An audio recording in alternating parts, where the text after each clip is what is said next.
Folks, Black Star Network is here.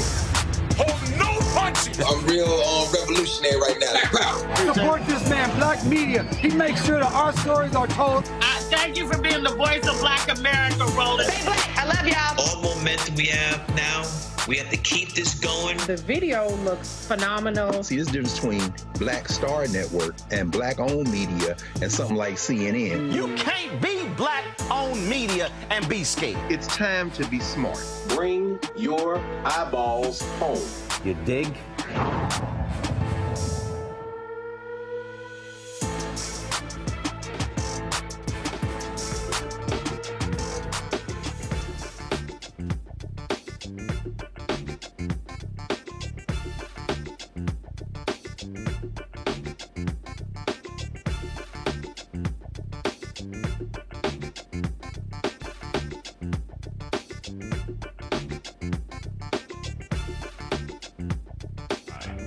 I'm Isaac Hayes III, founder and CEO of Fanbase. Fanbase is a free-to-download, free-to-use, next-generation social media platform that allows anyone to have followers and subscribers on the same page. Fanbase was built through investment dollars from equity crowdfunding from the Jobs Act. People just like you helped build Fanbase, and we're looking for more people to help build Fanbase. We are currently raising $17 million in a Regulation A crowdfund on Start Engine. We've already crossed $2.1 million, but we're looking to raise more capital from people just like you that deserve the opportunity to invest in early stage startups without having to be accredited investors. So right now, I'd like you to go to startengine.com/fanbase and invest. The minimum to invest is $399. That gets you 60 shares of stock in Fanbase right now, today.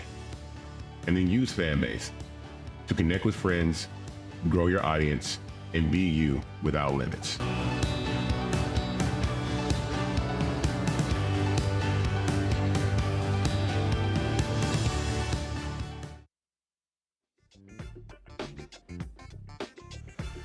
Today is Tuesday, November 28th, 2024. Coming up on Roland Martin Unfiltered, streaming live on the Black Star Network. Well, the usual drama with Trump continues. And guess what? One of his own people literally was trying to charge a potential Treasury Secretary for access to him. They're a band of crooks. He's also proposing tariffs on Canada and Mexico. That, of course, could lead to hikes for everyday goods. But I thought that's why y'all didn't want to vote for Vice President Kamala Harris. Okay. Economist Morgan Harper will be joining us. A Florida judge has sentenced a white woman to 25 years in prison for fatally shooting her black neighbor through a locked door. Conditions at a Virginia Supermax prison are so bad that there are reports of inmates burning themselves to get away from the abuse. Black lawmakers have condemned the conditions at Red Onion State Prison. I'll talk to one delegate who is calling for immediate changes. In today's Marketplace segment, we'll talk to a doctor who has created a skincare line with black folks in mind. It's time to bring the funk. I'm Roland Martin Unfiltered on the Black Star Network. Let's go. He's got it. Whatever the miss, he's on it. Whatever it is, he's got the scoop, the fact, the find. And when it breaks, he's right on time and it's rolling. Best believe he's knowing. Putting it down from sports to news to politics. With entertainment just for kicks, he's rolling. It's on go, roll, y'all. It's Roland Martin,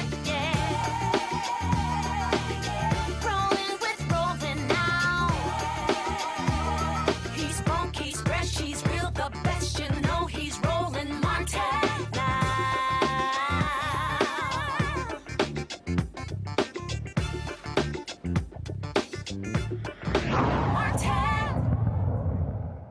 Folks, Donald Trump's promise to massively increase tariffs on goods from Mexico and Canada, as well as China, trust me, will impact your pockets. The orange convicts tariffs are retaliation for illegal immigration and crime and drugs coming across the border. Now, of course, he also claims that it is fentanyl that is coming across the border illegally, even though it's Americans who are bringing fentanyl actually across the border. Automobiles, automobile parts, agriculture products, electronics, mineral fuels and oils, plastics and plastic products, machinery and industrial equipment, aluminum and steel products. All of those things, of course, have an impact.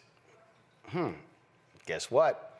The folks at the Center for American Progress, they say that Trump's plan to increase tariffs on Canadian and Mexican goods by 25%, on Chinese products by 10%, will cost a typical American family some $1,300 a year. Joining us right now is Morgan Harper. Morgan, of course, is with the American Economic Liberties Project, joining us from Columbus, Ohio. So, with all these folks, Morgan, who voted for populism, they were angry with Biden and Harris when it came to inflation. They said that gas was too high and food was too high and all these things were too high. But this is what they voted for? Well, as we know, it's not always clear what exactly voters are looking for based on how they cast their votes. I mean, there's no denying that prices are very high for a lot of people. That's a fact.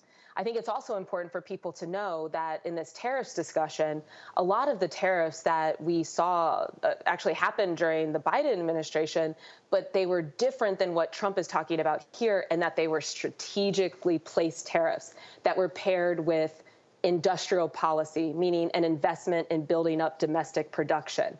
What Trump is talking about is pretty much, and what he was talking about during the campaign, is just across the board tariffs. We're just going to put tariffs on every good. And as you mentioned, that is very likely to increase prices because you aren't pairing it with any sort of domestic policy agenda that's going to make cheaper goods available here in the U.S. And so that is pretty irresponsible and should, and most likely will, lead to price increases if he actually follows through with it. And of course, now you have all of his supporters go, no. This is all about negotiating. He's threatening these things in order to get them to do something about illegal immigration. But they're already doing things. And the Mexican president dropped a letter making it perfectly clear how things are going to stand between the country. And so it's just interesting just watching all of this play out. It is really interesting. And like you said, I mean, a lot of if the concern is immigration, fentanyl, well, the highest percentage of people who are bringing that across the border are actually American. And so if you want to address immigration issues, then you should use immigration policy to do that. If you want to talk about what's going on with drug imports, we should talk about how to address that as an issue. But bringing tariffs as a tool into trying to solve problems that have nothing to do with trade policy is pretty wild suggestions, and again likely to have some detrimental impacts on all of us as consumers. I would also note a couple of other developments that we've seen over the last few days and weeks since the election with the transition. I mean, one, the person that Donald Trump is recommending and nominating to lead the Commerce Department, to be the Secretary of Commerce, he's not just nominating that person to lead Secretary of Commerce, he's actually going to combine that position, or suggesting to combine that position with the responsibility that traditionally would fall with the U.S. Trade Representative, which is an office within the Commerce Department, but usually a different person.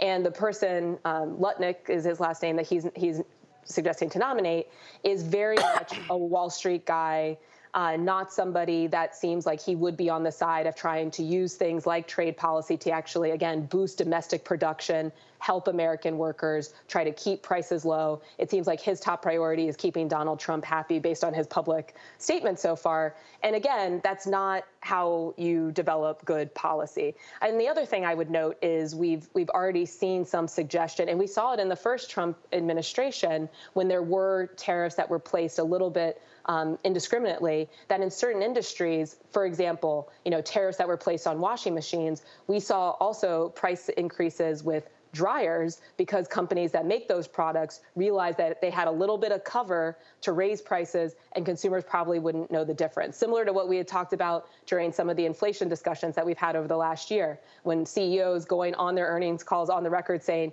inflation's kind of good for us. Well, tariffs that have no strategy behind them, that are just going to generally increase prices for a lot of goods create an opportunity for corporations that just want to price gouge and raise prices, even if they aren't subject to a particular tariff, to do that, and counting on the American consumer to not know the difference. And also they know that, based on the signals we're seeing so far, that the government's unlikely to do anything about it. So these are all really troubling developments in a very short period of time. Again, we'll just have to see what actually gets implemented.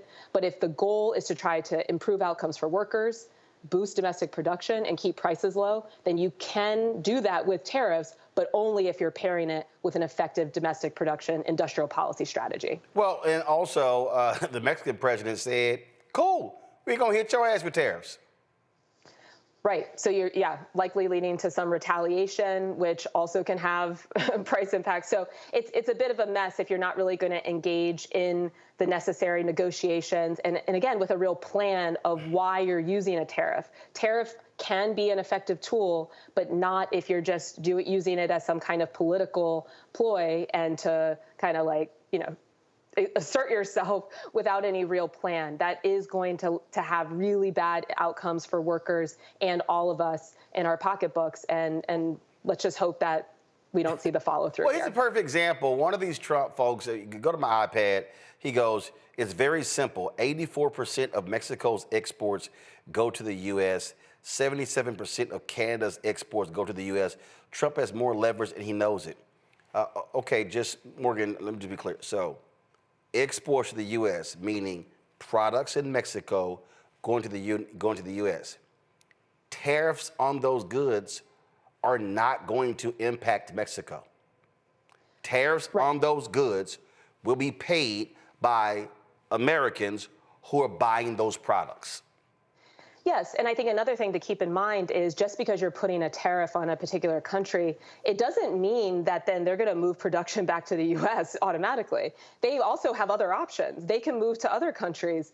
So looking at, for example, at some of the tariffs on China, they can move to other countries in Asia, for example, that will do nothing to actually necessarily, again, if not paired with some kind of domestic strategy, will not lower prices. And a lot of these companies can just bypass their production, bypass the tariff and move their production to other countries that then also will have no positive impact on workers. So this, I can't really repeat it enough. This is really concerning policy, if you want to call it policy ideas, coming from President-elect Trump's camp here and his own words. And it's really unfortunate because I do think it confuses a lot of the public around how tariffs could be used effectively. And of course, overall, we want to see good impacts for all of us. We want to keep prices low. We want to make sure that we have lots of high-paying job opportunities for workers in the U.S., and this is not the path to get there. The thing that's also interesting is that the Mexican president, she's not playing here.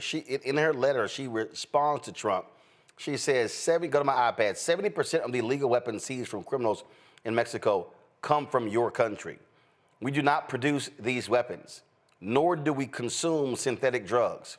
Tragically, it is in our country that lives are lost to the violence resulting from meeting the drug demands in yours.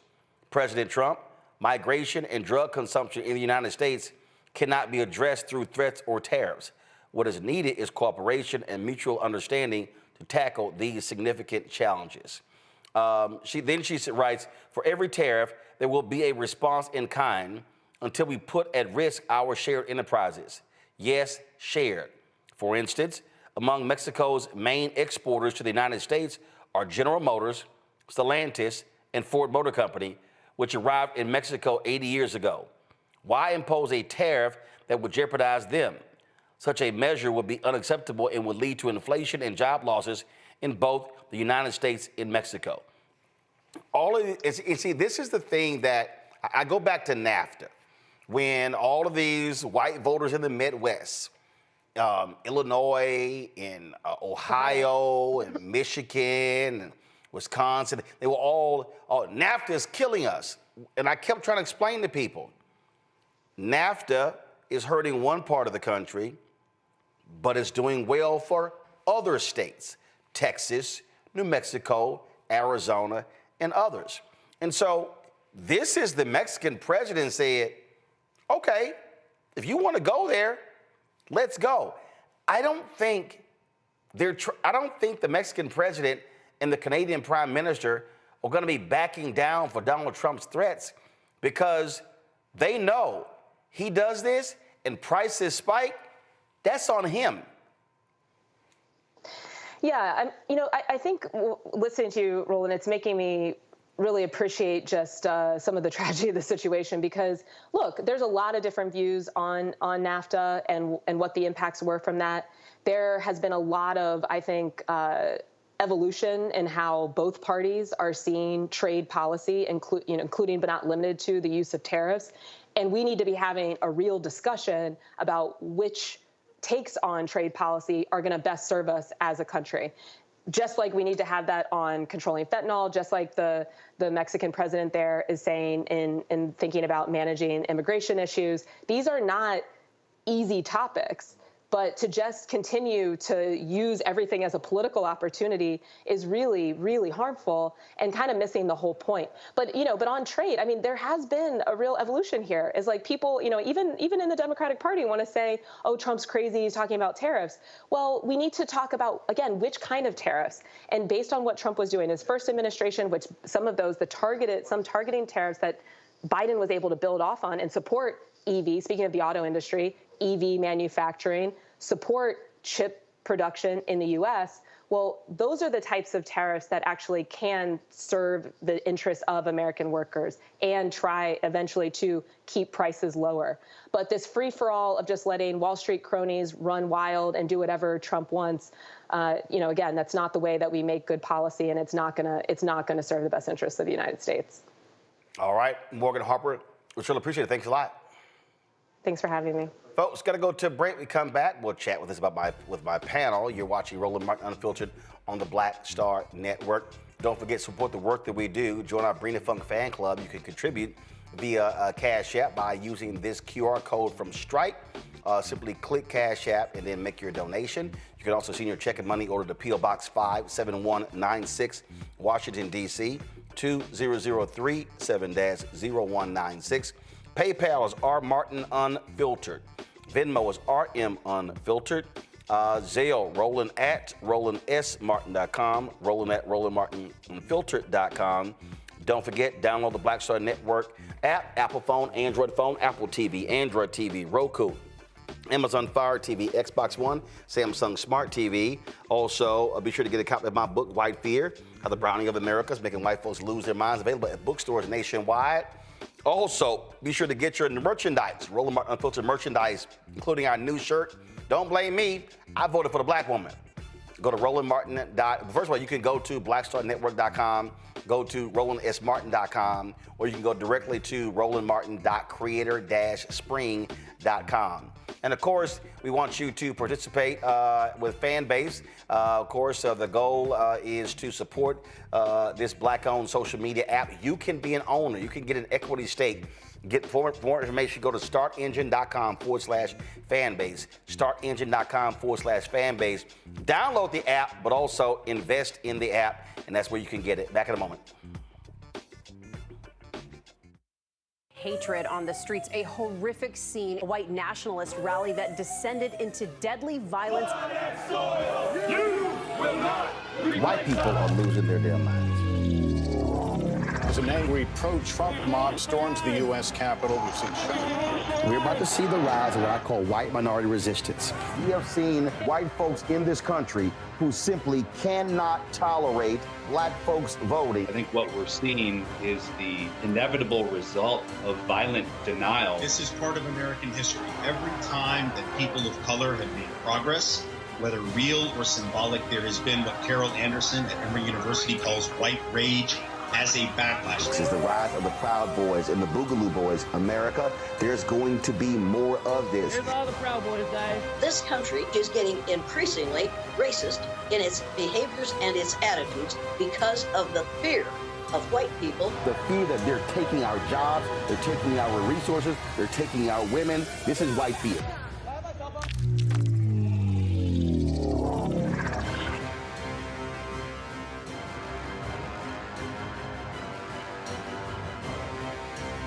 Coming soon to the Black Star Network.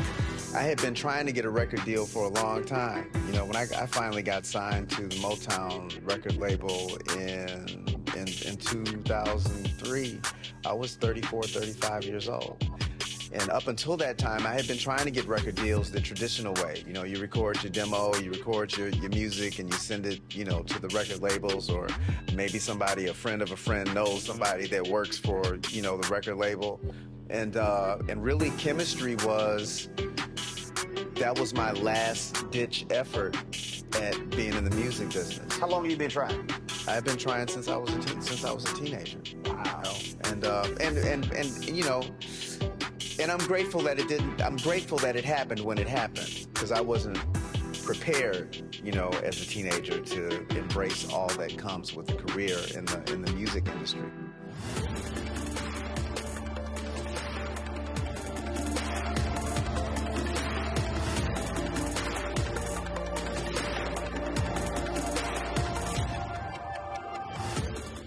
Look, Fanbase is more than a platform. It's a movement to empower creators, offering a unique opportunity for everyday people to invest in Black-owned tech, infrastructure, and help shape the future of social media. Investing in technology is essential for creating long-term wealth and influence in the digital age. The Black community must not only consume tech, we must own it. Discover how equity crowdfunding can serve as a powerful tool for funding Black businesses, allowing entrepreneurs to raise capital directly through their community through the Jobs Act.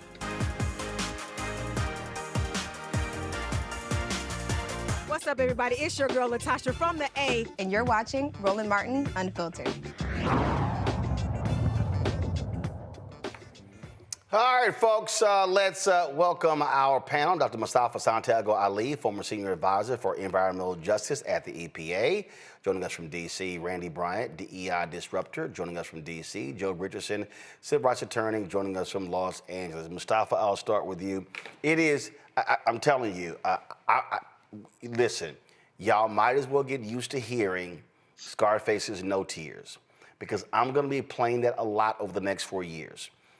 Donald Trump slaps these tariffs on these goods, and all of these people who are whining about prices under Biden-Harris, who are whining about inflation, who are whining about paying too much, I'm just going to sit here and say, what did the homeboy say? It's above me now. Yeah, I mean, that's real. And, you know, the interesting thing is that it's not like the economists waited until this moment to share with folks how this is such a bad idea. You know, they were sharing this information. The top economists were sharing that this was going to have significant impacts on our economy. And, you know, the question always is that, you know, we know billionaires and millionaires, they are never going to be impacted. They're not worried about how much the light bill costs of putting food on the table. But for everyday folks, you have to ask the question, how is this going to impact you? And in a sense, folks, when they voted, said that they cared about the prices of food. It's a curious matter because we know that these tariffs, which are really taxes, are going to increase the things that you said that you cared about, you know, whether it is bread or milk or eggs, those different types of things, then the price is going to go up. The other part of it is, you know, we also talk about the gas was too high. Well, we know that these tariffs also, economists have said, can add an additional 25 to 75 cents in a minimum way to what you're already paying. Of course, you know, the price of gas can even go up even higher.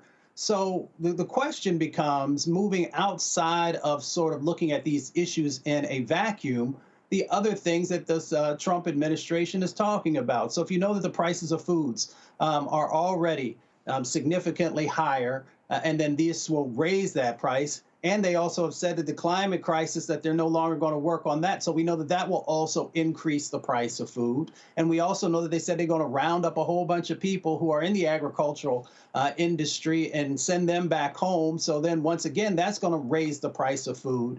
So tariffs have a significant impact, and they also have ripples to all these other sets of actions that they said that they're going to do. It is, again, just surprising watching these people. And what they forget, Randy, they forget Trump did these tariffs when he was last there. And guess what? He destroyed soybean and other farms. The American taxpayers had to spend $25 billion in subsidies called welfare, to help them because of the tariffs. China didn't pay that. Americans did. Right. But when it comes to Trump, what I have found is that people have very short memories. I mean, when he left office, he had the ratings, the lowest ratings of any president ever. But people didn't remember that when they put him in office again. And so again, just like you're saying, they have forgotten the tariffs he had before and what the effect was then. Also, I believe because he talks so much trash, right? That we have a leader that you don't know when he's bluffing or when he's serious, which certainly is not a good form of leadership. Because when he first came out, he said that he was talking about 60% tariffs in China, and he's now backing away from that very slowly. So, you know, no one even knows when he's speaking the truth about what he's going to do or when he's just talking a big game. And then lastly, yes, I mean, you talk about we have this idea that America, and people who voted for Trump have this idea that America is the big and the best, and nobody can challenge us, and we can do whatever we want, and that we can just bully people into doing what we want to do. And I like how the president of Mexico came back and said, wait a minute, shorty, wait a minute, let's look at this a little bit. I mean, and how it would affect us, But unfortunately, it seems like the people who voted for Trump don't look at facts. I mean, they don't look at the fact that we get like almost 35% of our produce from Mexico and Canada. So if there are tariffs on that, that's gonna hurt us in some form or fashion. We're gonna feel it. And even if we don't feel it where you're paying more, I promise you that restaurants, those food service, those things that we like, we're gonna be getting less. So all of a sudden, I don't know what a Big Mac has on it. When it doesn't have tomato and lettuce on it, but they're charging the same prices, that's why. Oh, listen, Joe, again, for all these people, they kept blaming all of these things on President Biden, Vice President Harris. Guess what? This is what y'all voted for. So don't come back with buyer's remorse, because y'all fell for the okie doke and the lies. And he was lying to you. But they said, oh, we'll ignore the lies from the serial liar. Yeah, and, you know, they're going to get you coming in and they're going to get you going out. You know, we forget, you know, the part that we alluded to a little bit, you did in the interview, is the fact that corporations are okay with raising prices anyway, falsely setting it up as if it's an issue that the Biden administration was responsible for, the fact that corporations decide to get together and raise prices on their own, to everyone's detriment. And I'd call it an unintended consequence that prices would go up with tariffs. But everybody knows that if you do tariffs without strategy, and you don't have a good reason for doing them and something to offset them potentially so that you're better off, you're going to have higher prices. Also, that piece of information that the president of Mexico provided in that statement is some stuff that a lot of folk don't know about how our companies are down there, and therefore that's going to affect us as well. It's going to affect us here. It's going to affect us there. It's going to affect employees. It's going to affect the number of jobs. It's going to affect a lot of things. But when you see it coming, I don't necessarily think that you get to call it an unintended consequence. That being said, I think there are other unintended consequences that we aren't even talking about that are going to come and manifest themselves in the way of higher prices, in the way of lost jobs, in the way of crises as it pertains to certain service professions, not having people fill in because the Trump administration seems to be hell-bent on doing this thing for retribution kind of purpose. But it's going to end up being a very serious problem that's going to have both the intended consequences that economists would tell you. I mean, Walmart's telling you they're going to raise prices, and unintended consequences too. As I said, it's above me now. Sorry. It's above me now. And I'm telling y'all, I'm aware for the next 4 years, don't pull it up, y'all. Don't blame me. I voted for the black woman. I'm aware of that the next 4 years. And so when they start running their mouths, hey, don't blame me. I voted for the black woman. Just want to let y'all know.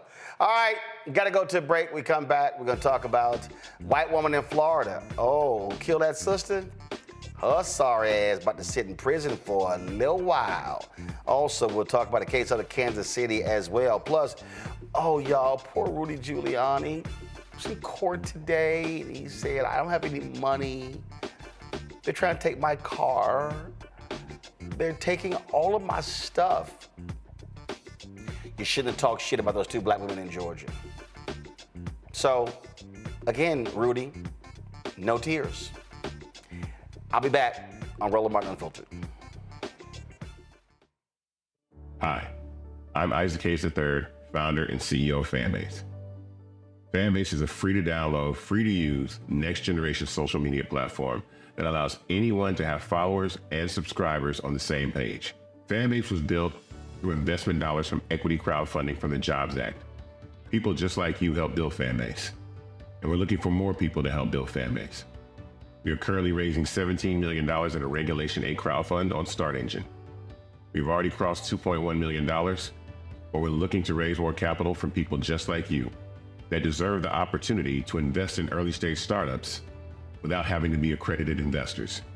So right now, I'd like you to go to startengine.com/fanbase and invest. The minimum to invest is $399. That gets you 60 shares of stock in Fanbase right now, today. And then use Fanbase to connect with friends, grow your audience, and be you without limits.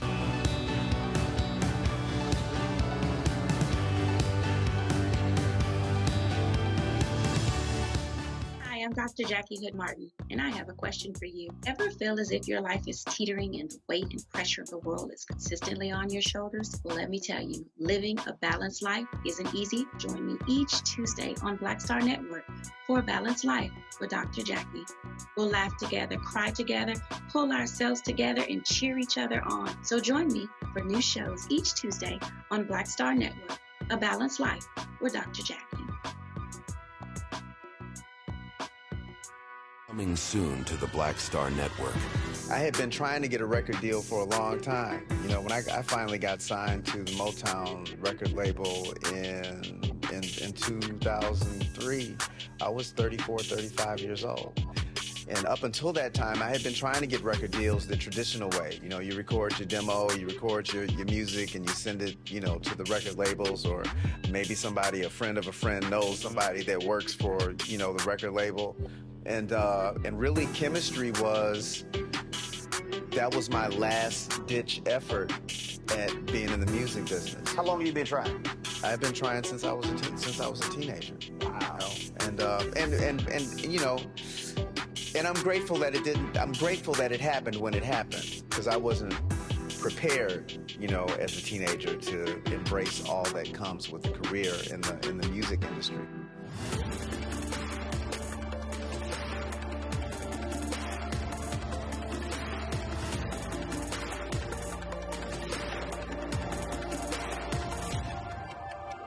Russell L. Honoré, Lieutenant General, United States Army, retired, and you're watching Roland Martin Unfiltered.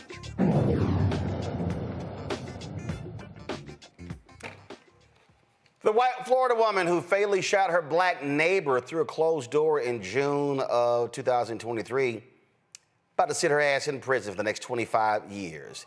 Here's what the judge said right before announcing Susan Lawrence's sentence of first-degree felony manslaughter for killing Ajike A.J. Owens. I'm primarily looking at the harm inflicted upon not only the victim, who of course lost her life, but her family. She has 4 children, all of whom were present during the offense or somewhere in the general vicinity, or at least home. It certainly will have a traumatic impact on their lives for the rest of their lives.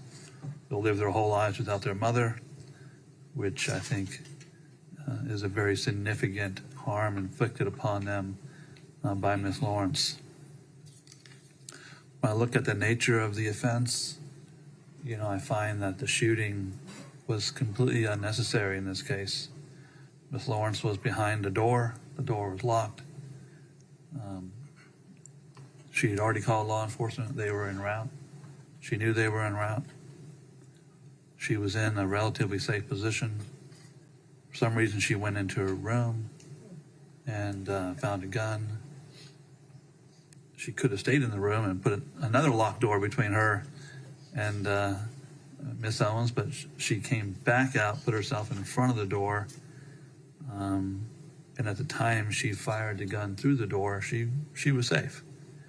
Miss Owens was simply, although she was clearly banging loudly and was probably very angry over the whole situation, it appears to be she was mostly demanding that Miss Lawrence come outside, which would indicate she had no indication of coming inside the house. So when Miss Lawrence fired the gun through the door, she did so knowing a person was directly on the other side of the door. And she knew that person wasn't a burglar, she wasn't a robber, she wasn't a rapist. She knew she was probably upset about the interaction with the kids, but she had arguments with her before, and no real harm came other than, I guess, a sign was thrown at her, a paper sign. And that's when she decided to shoot. I find that the shooting, when I listened to every aspect of the trial and every aspect of sentencing here, you know, it's the facts don't rise to a murder charge, but they are very aggravated manslaughter. Because this case, the shooting was based, I find, more on anger than fear. I think that's pretty well established in this case.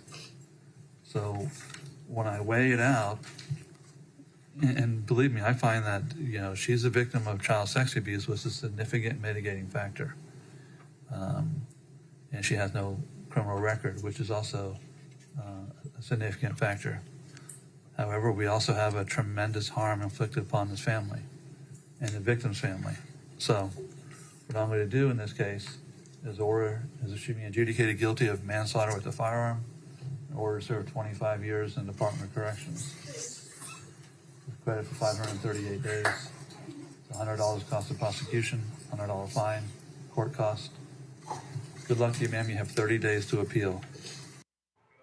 Again, Lorenz shot Owens, a black mother of 4, in the presence of her now 10-year-old son after Owens went to speak with Lorenz following a dispute over Owens' children playing near her home. Her defense team argued that she acted in self-defense because she feared for her life, but she shot an unarmed Owens through a locked door. I don't want to see no white woman tears, Randy. The bottom line is this woman was hateful and despicable. And I'll be honest, I hope she get her ass whooped every day in prison. I would not cry her one tear if that's what happened. She deserves whatever happens to her. Quite frankly, the fact that she killed that woman, a mother of 3 children, in front of one of the kids and near the other 2 children, and then never really showed remorse. You saw even during the sentencing, she's trying to deny and trying to actually suggest that she was scared. How are you scared behind a closed, locked door? And there was another door she could have closed, they said, to even make her safer. So it's just disgusting. She is pure evil. No other way to look at it. Pure evil. And she can sit there, Joe, all she wants to do, shaking her head. She did not have to do this. This was on her, so she can go to hell. Yeah, she had no reasonable belief that she was in danger of serious bodily injury or death. That's the fact of the matter. There was one door closed. She could have closed another door. Police were called and on the way, and she had dealt with her before. And because she dealt with her before and she survived, as it were, doesn't sound like there were physical altercations or any of those types of things. There's a lot of yelling and screaming. She did not have good reason to believe that she needed to shoot through a door, because among other things, that could have shot anybody. You know, that could have harmed anybody. That could have harmed that child physically, in addition to the mental harm that that child and that child's siblings will have to live with for the rest of their lives. So this judge was very measured, and he gave her 25 years, even with the mitigating factors. And that's what he should have done. The fact of the matter is she could theoretically still get out of jail at some point. And some of us might not think that's a good look. But it was justice it was the right decision by the trier fact that she was guilty because there was more anger than there was fear. And we need to all be reminded, listen, whether you black, white, you got a red tail, you polka dot, whatever you got cracking, you need to make sure that you don't let your hate and your dislike take you to a place that you don't need to be. She is Exhibit 1. Right. Her ass was pure evil, Mustafa. Simple as that. And she deserved everything that she gets. Everything. All 25 years. And again, if she get her ass whipped in prison, I really don't care. You know, there's that old adage, don't do the crime if you don't want to do the time. She made a choice. She made a choice to go back into whatever the back room was to get her weapon. She made a choice to pull the trigger. And with that choice, there are repercussions. The repercussions, of course, are those poor little children no longer have their mother, but also now this individual will spend the next possibly 25 years in prison. And it also speaks to the greater set of challenges that we have in this country when we've got over 400 million guns. So there's a whole bunch of people who have guns who just don't have the mental capacity to actually be able to deal with what they bring. So, you know, she got the time, she did the crime, and we move forward. Indeed. Folks, let's talk about Independence, Missouri, where police officers were responded to a domestic disturbance call. By the time they left, a mother and her infant daughter were dead, killed by those called to help. The community and family want to know why officers shot 34-year-old Maria Pike and her daughter, 2-month-old Destiny Hope, who was in her mother's arms.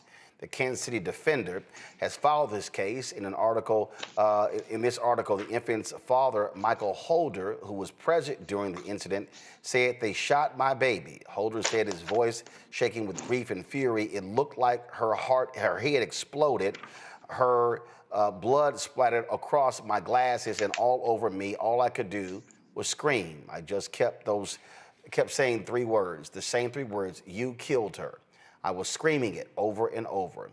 Neither the body camera footage nor the identity of the police officer who pulled the trigger have been released. Ryan Sorrell, the founder and executive editor of the Kansas City Defender, joins us right now. Ryan, glad to have you here. So they're not explaining what the hell they did. They're not explaining what the circumstances were. How do people, I mean, this sounds like the Sonia Massey case. They call for help and they end up dead. Absolutely. I mean, I think this is truly one of the most horrifying cases that I have ever reported on. From what we have seen, I mean, the day after it happened, the police chief of Independence Police Department, Police Chief Dustman, did a press conference that we call a state-sanctioned disinformation campaign, where he literally went out to the media and said that he was spewing essentially what has been disproven by all of the existing eyewitnesses that we have spoken to. We've spoken with the grandmother who was present. We spoke to the grandfather. I spoke directly with Mitchell, who was in the room. I spoke to the owner of the apartment complex, who was also present. Everybody has said that they did not see Maria have any weapon in her arm, yet the police chief espoused that allegedly Maria had a knife in her hand, which he tried to make that seem as if that would justify the fact that the police ran into this apartment with military-grade assault rifles, knowing there was a baby present, and ultimately shot this baby Destiny, in her head while she was being held in her mother's arms. And then when her mother jumped up, they shot Maria as well. And so this is just absolutely horrifying. The police are not releasing any details whatsoever. And to me, what just does not make any sense, what doesn't make any sense to the family, to the community, what doesn't make any sense is why the police department and this police chief would say that she was armed and put this narrative out there. But then when the media asked him, do you all know what the age of this young person or this child that you killed, he refused to say the age. He said, I'm not going to get into that. So why is he able to get into whether or not he says that she's armed, but he's not able to, and to this day, they still have not confirmed whether or not they killed this infant. And the only reason we know about it is because the family has told us. First of all, it was, okay, who called them, and was it domestic violence in that household or somewhere else? Correct. Yes, it was so it pretty much all started when the grandmother, which is Mitchell. Mitchell is the father of baby Destiny, and Mitchell's mother, so the grandmother, was assaulted by Maria. Maria is the mother of baby Destiny. And so the grandmother goes outside, she calls the police, and she wants to press charges against Maria.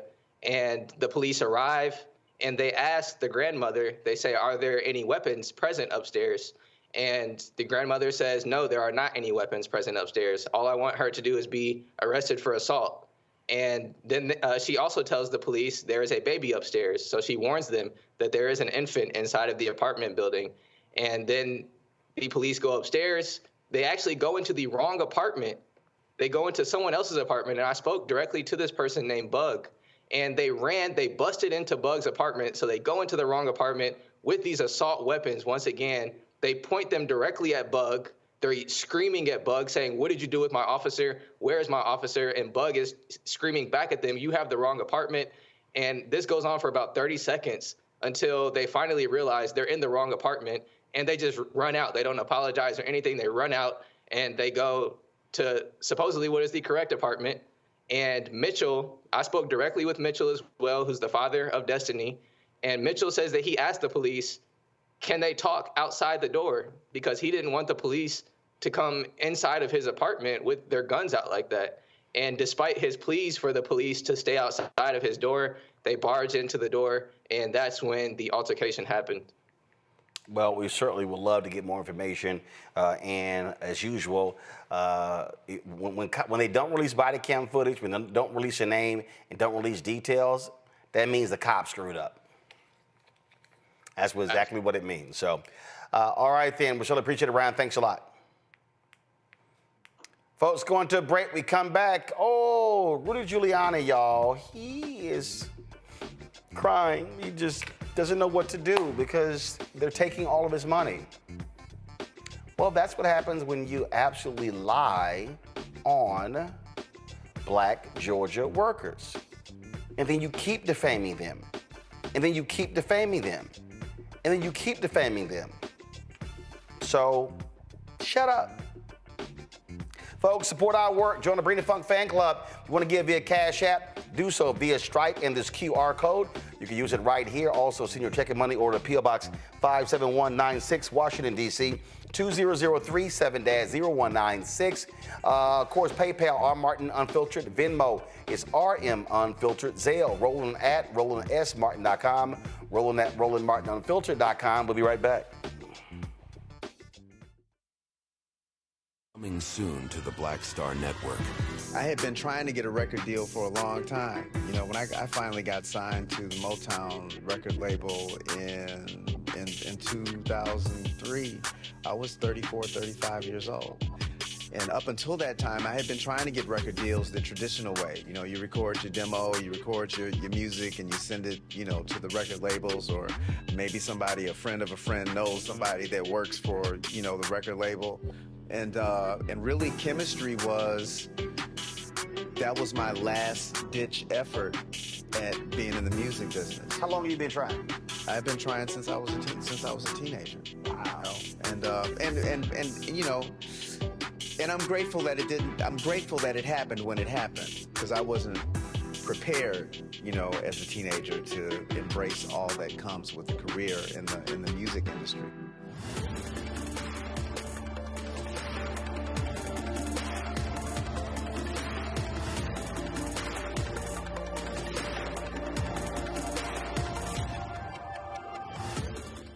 Y'all, look, Fanbase is more than a platform. It's a movement to empower creators, offering a unique opportunity for everyday people to invest in Black-owned tech, infrastructure, and help shape the future of social media. Investing in technology is essential for creating long-term wealth and influence in the digital age. The Black community must not only consume tech, we must own it. Discover how equity crowdfunding can serve as a powerful tool for funding Black businesses, allowing entrepreneurs to raise capital directly through their community through the Jobs Act.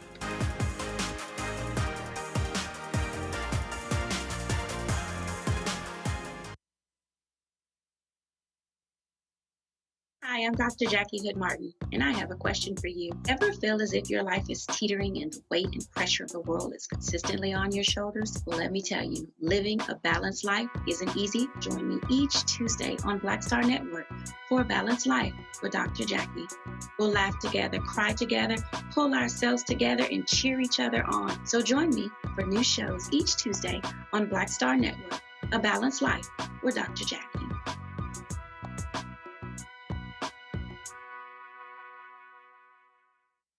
Hello, I'm Marissa Mitchell, a news anchor at Fox 5 DC. Hey, what's up? It's Tammy Roman, and you are watching Roland Martin Unfiltered.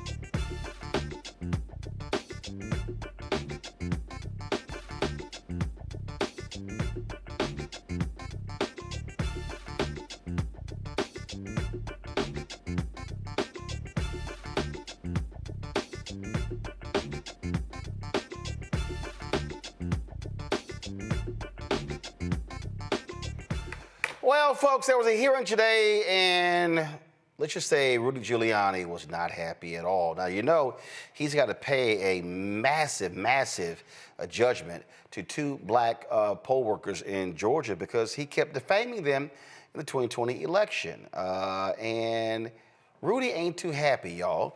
And the judge was kicking his ass today saying, where's the title for your Mercedes-Benz? And then he goes outside of court, and y'all, and listen to this. If y'all want to see white tears, check this out. Reality is, I have no cash. It's all tied up. So right now, if I wanted to call a taxi cab, I can't do it. I don't have a credit card. I don't have a checking account. I have no place I can go take cash out except the little bit that I saved, and it's getting down to almost nothing. I have a business. I can do business expenses, but I'm very careful about that because God forbid I should make a mistake between a personal and a business expense. Unlike Hunter Biden, I go to jail right away. Oh, really? So you think that that's going to work? Y'all, he started going at the judge. The judge was like, sit your ass down. Joe, no tears. Rudy Giuliani continually defamed these sisters, and now he's pissed because they snatching everything. His son, my dad's going to have to give up his World Series collections. Yes, bring that shit here. Oh, but his collection of watches, come on, bring that here. They taking everything, sell everything. Yo, leave his ass butt naked. Sell his suits, sell his shoes, sell everything. This is what you get when you show your ass and you act a fool. And they kept telling you, say, dog, stop lying. No, he kept lying. He kept lying. He kept defaming them. And what's so stupid? Trump owes this fool $3 million in legal fees. He still ain't paid. Well, guess what? If Trump cut his ass that check, Ruby get that money. Right. That's right. And so, yeah, he's in a little bit of a pickle, man. Sometimes, you know, the game is kind of tough that way. And so, yeah, no, not an ounce of sympathy. I don't know, maybe he thought he was Donald Trump or something, but at the end of the day, he got rolled up pretty good, and he doesn't deserve any sympathy. And really, you know, a lot of his family isn't really with him like that either. They're a little less than sympathetic, and they've been that way for a minute. Whether they wanted that ultimate fate for him at all or not, it was really out of their hands because this is a cause and effect. This is something that he did that, as my people would say, he ain't had no business doing, okay? Got busted on it and has an incredible judgment that he doesn't have the ability to pay, or at the least it starts with his possessions. And that's how it goes when you get yourself in so much trouble that you get a judgment that you can't cover. So I don't have an ounce of sympathy for him, and I hope they continue to juice him like a sun kiss. He's sitting here whining, Mustafa, because today's hearing is about setting a date for a January trial. And the judge jammed up saying, yo, man, why you didn't turn a 1980 Mercedes over? And so he's mad. He's upset. I love this line from give me 1 second. The courtroom. I love all the different the sketch artists that took place. Yeah, let me see. Maybe I can show this to y'all. I love this here. He was so upset. This sketch artist right here just nailed it. Look at Rudy sitting there, just mad, all upset. Mustafa. Well, Rudy, guess what? You wrote checks. Now your ass couldn't cash. Now it's on you, player. Yeah, well, he's mad because his privilege didn't allow him to be protected in the way that he thought that it would. He thought that he could be able to do and say whatever he wanted, and there would be no repercussions for that. It's interesting because so many folks continue to focus on him. So one, it's interesting that his crew ain't showed up for him. Not only Donald Trump, but you've seen in the past when we've had these folks who are on the MAGA side of the equation, and when they do something, how all these people show up and pay their legal fees and all this other type of stuff. So that should also tell you something about how that group of people feel about him, that he is a detriment to the things that they're trying to do, even as egregious as they are. The other impact, or the other thing that you got to talk about, is that, these two black women who are doing their job, right, trying to make sure that democracy worked the way that it's supposed to work, this individual decided that he would both, help to perpetuate both physical and mental impacts on them. And he just kept fanning the flames and kept fanning the flames and kept fanning the flames. So, they're getting death threats. They're getting all these different types of things. They can't leave their homes. And then you've got the mental health aspect of that weight that they had to continue to carry. So every dollar that they are receiving, they deserve. Because this individual decided that, he was above the law and that he could do and say whatever he wanted. So I'm glad that he got checked. And I hope all the other folks who continue to do these types of things also have to go in their pockets to make sure that they are reimbursing folks for their time, for the mental health, and for the physical things that they have to go through. I love this here, Randy, quote, because the judge was jamming him up about getting a title. Your client is a competent person. He was the U.S. attorney in this district. The notion that he can't apply for a title certificate and then Giuliani then cuts him off. I did apply for it. What am I supposed to do? Make it up myself? Your implication that I have not been diligent about it is totally incorrect. Well, you made up stuff about the two workers. And then he cried poverty. I'm not impoverished. Everything I have is tied up. I don't have a car. I don't have a credit card. I don't have cash. And I love this sketch artist right here. Arms folded, all upset, mad, and angry. I don't know who that is, a black dude or was a white guy standing next to him. I don't know who that is.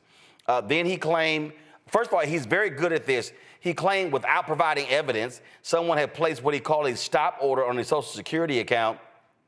And the judge said, I had enough of this. Judge said, next time, he's not going to be permitted to speak and the court will take action.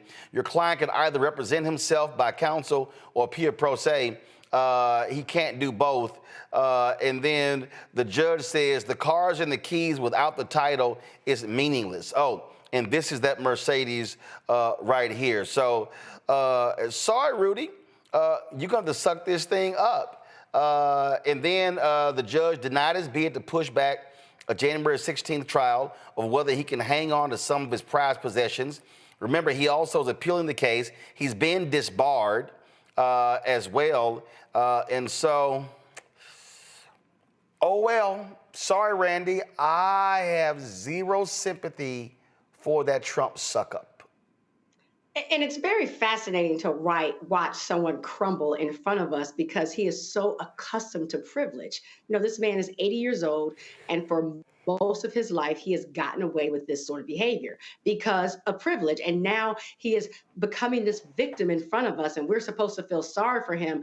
I mean, I guess he expects some people to get a GoFundMe for his $148 million debt. But yeah, I think his gasket is flabbered. He just cannot believe this is happening to him. But he's getting exactly what he deserves to get. I am very proud of those two women for actually standing up and pressing charges, because a lot of people would not have. They would have complained about it, but they would not have said, we are going to file charges against this very powerful man. So good for him. And, I want to get my popcorn and watch him, cry and beg a little bit more. I love this here. He wants to delay the trial. It's supposed to be January 16th. And then his attorney said argument for delaying the trial was that he'd like the case to be resolved in time for him to attend the inauguration.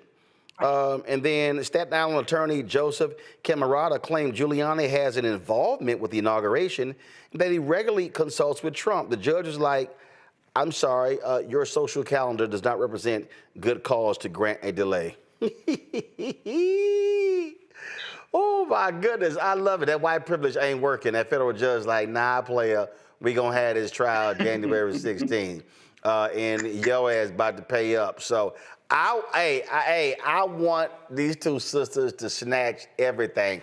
In fact, I would love, because when they get their hands on his penthouse in New York, I say we throw a party in that bad boy.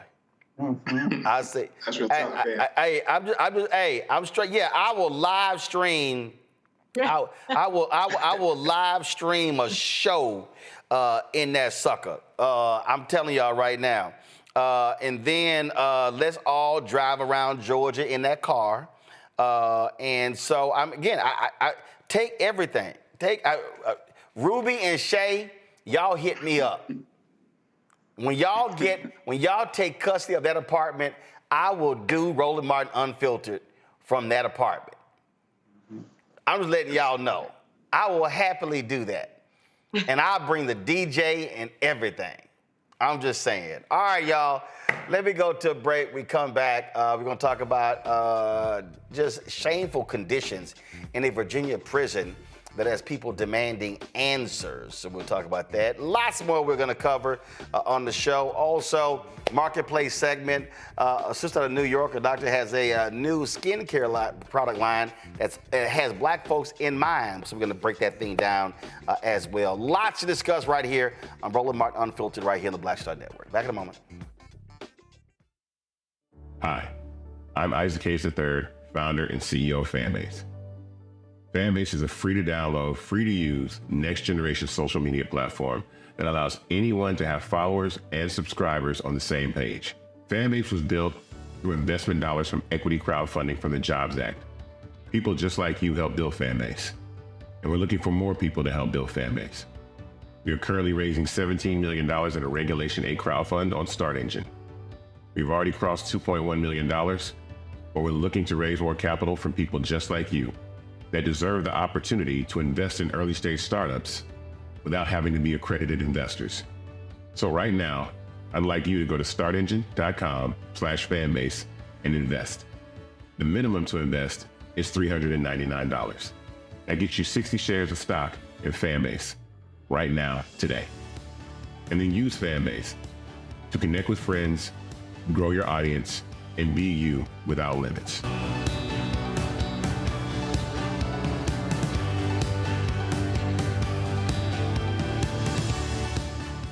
Soon to the Black Star Network. I had been trying to get a record deal for a long time. You know, when I finally got signed to the Motown record label in 2003, I was 34, 35 years old. And up until that time, I had been trying to get record deals the traditional way. You know, you record your demo, you record your music, and you send it, to the record labels, or maybe somebody, a friend of a friend, knows somebody that works for, the record label. And really, chemistry was my last-ditch effort at being in the music business. How long have you been trying? I've been trying since I was a teenager. Wow. And And I'm grateful that it didn't. I'm grateful that it happened when it happened, because I wasn't prepared, you know, as a teenager to embrace all that comes with a career in the music industry.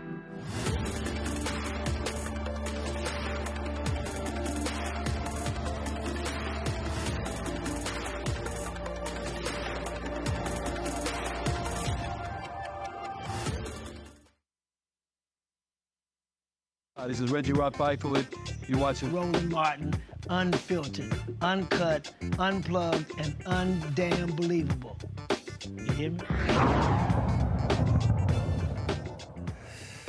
6 folks have burned themselves at Virginia's Supermax Red Onion State Prison since the start of the year. Allegations of abuse have been piling up since the prison opened in 1998. The Human Rights Watch and Amnesty International have released reports citing human rights violations. More than 2/3 of the inmates are held in solitary confinement for 23 hours a day, ranging from 2 weeks to 14 years. According to a 2018 lawsuit, one man allegedly hallucinated and spoke with his dead parents while kept in solitary for more than 12 years. In another case, a man isolated for over 600 days started to speak in numbers, lost more than 30 pounds, and signed his name with a series of random letters. The DOC settled both lawsuits. Virginia's Legislative Black Caucus wrote a letter condemning the inhumane conditions at the prison. Delegate Ray Cousins joins us now from Richmond. So, first and foremost, we've seen where the Department of Justice has come in and investigated state prisons. And we just saw what they just did in Fulton County, the jail there. Have y'all called for the DOJ to come in to investigate this prison and other prisons in Virginia? So the Legislative Black Caucus has not called on the DOJ to investigate, but we are calling on the Department of Corrections, a Budsman office, which we established here in Virginia earlier this year, to provide oversight to correctional facilities and to investigate complaints like this. I also spoke to our House Public Safety Committee Chair, Marcus Simon, and we are, and I'm a member of that committee, and we will be holding an investigatory hearing within the next couple months, if not the next month or so. Have you heard from the governor? Have you heard from the head of the Department of Corrections? What have they said to these allegations? We have not heard from the governor. We just issued the press release this morning, and we expect to hopefully have those conversations within the next few days. So have y'all confirmed these stories of these prisoners burning themselves? So we have, right now, these are allegations, and we're hearing complaints from incarcerated individuals and their families, and that is who has reported these conditions to us. Earlier this year, I received a number of complaints from constituents here in Richmond, Virginia, who have family members at Red Onion, who mentioned that a few of the incarcerated individuals were undergoing hunger strikes in protest to the inhumane conditions that exist at the prison. And then more recently, we've received reports about incarcerated individuals lighting themselves on fire in protest. And so these are still very fresh and new allegations, and we are working to get to the bottom of that. We're calling on the governor. We're calling on the Virginia Department of Corrections, Director Dotson. Also, as I mentioned, the Ombudsman's office that we established here to investigate these allegations. Whose district is this prison in, and what has that representative had to say? So this prison is located in Southwest Virginia. It's actually on Red Onion Mountain. We have not heard from the representative who actually represents that area, but we do know that a majority of the incarcerated individuals there are either from the city of Richmond, which I represent, along with 2 other delegates, 2 state senators, and I believe the Hampton Roads area. Are y'all going to demand a visit to the prison to inspect for yourselves what's going on?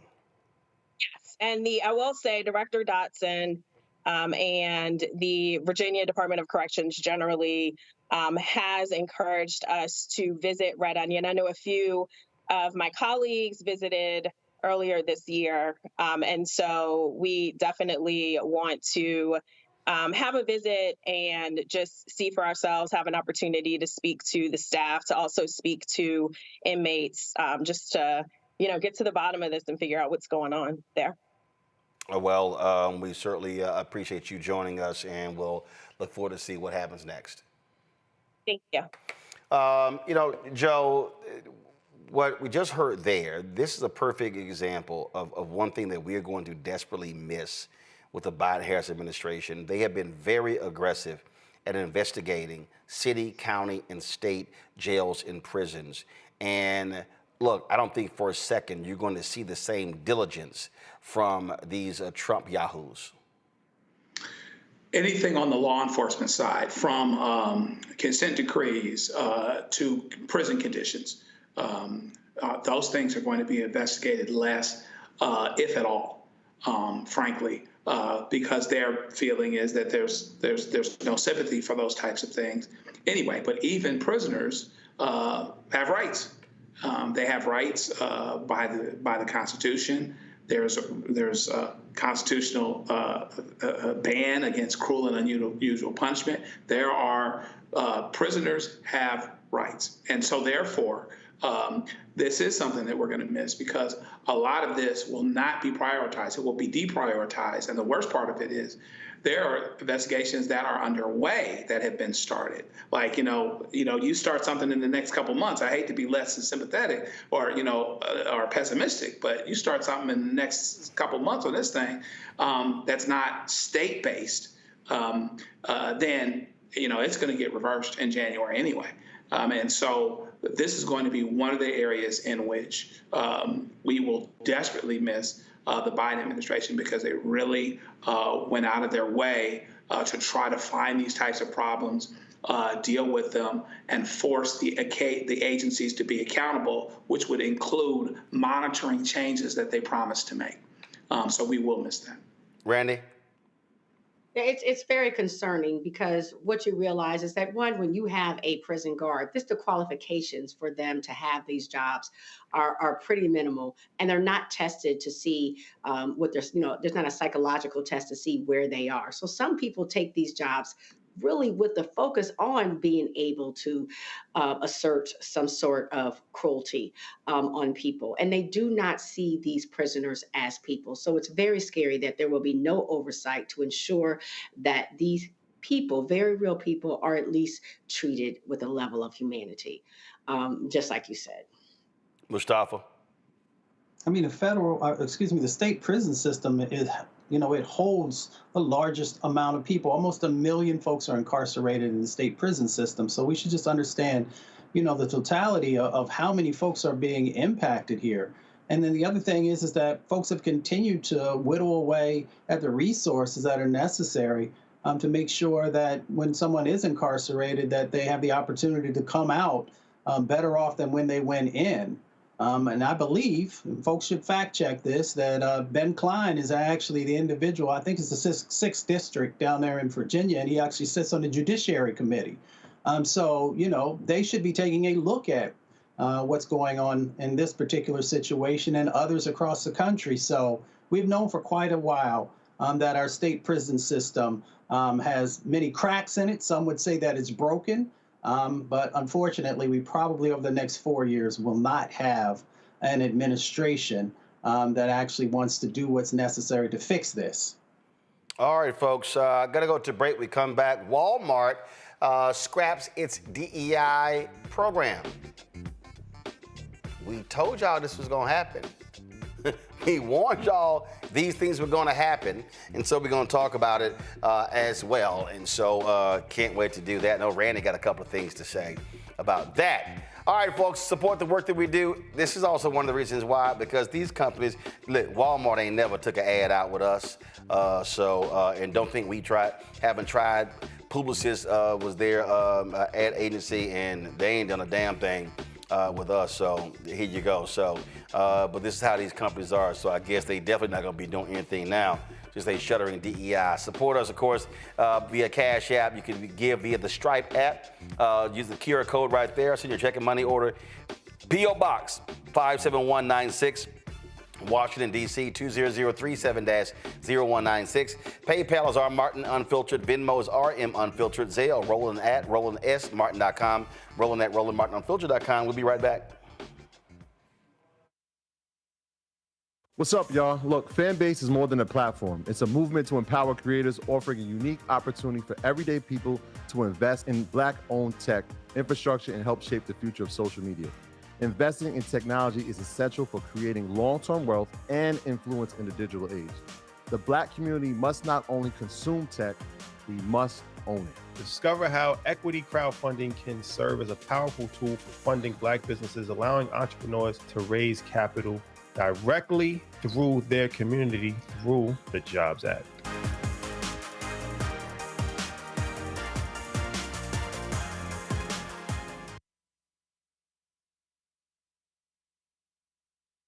Hi, I'm Isaac Hayes III, founder and CEO of Fanbase.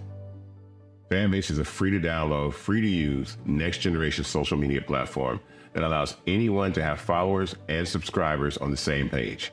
Fanbase was built through investment dollars from equity crowdfunding from the Jobs Act. People just like you helped build Fanbase, and we're looking for more people to help build Fanbase. We are currently raising $17 million in a Regulation A crowdfund on Start Engine. We've already crossed $2.1 million, but we're looking to raise more capital from people just like you that deserve the opportunity to invest in early-stage startups without having to be accredited investors. So right now, I'd like you to go to startengine.com/fanbase and invest. The minimum to invest is $399. That gets you 60 shares of stock in Fanbase right now, today. And then use Fanbase to connect with friends, grow your audience, and be you without limits.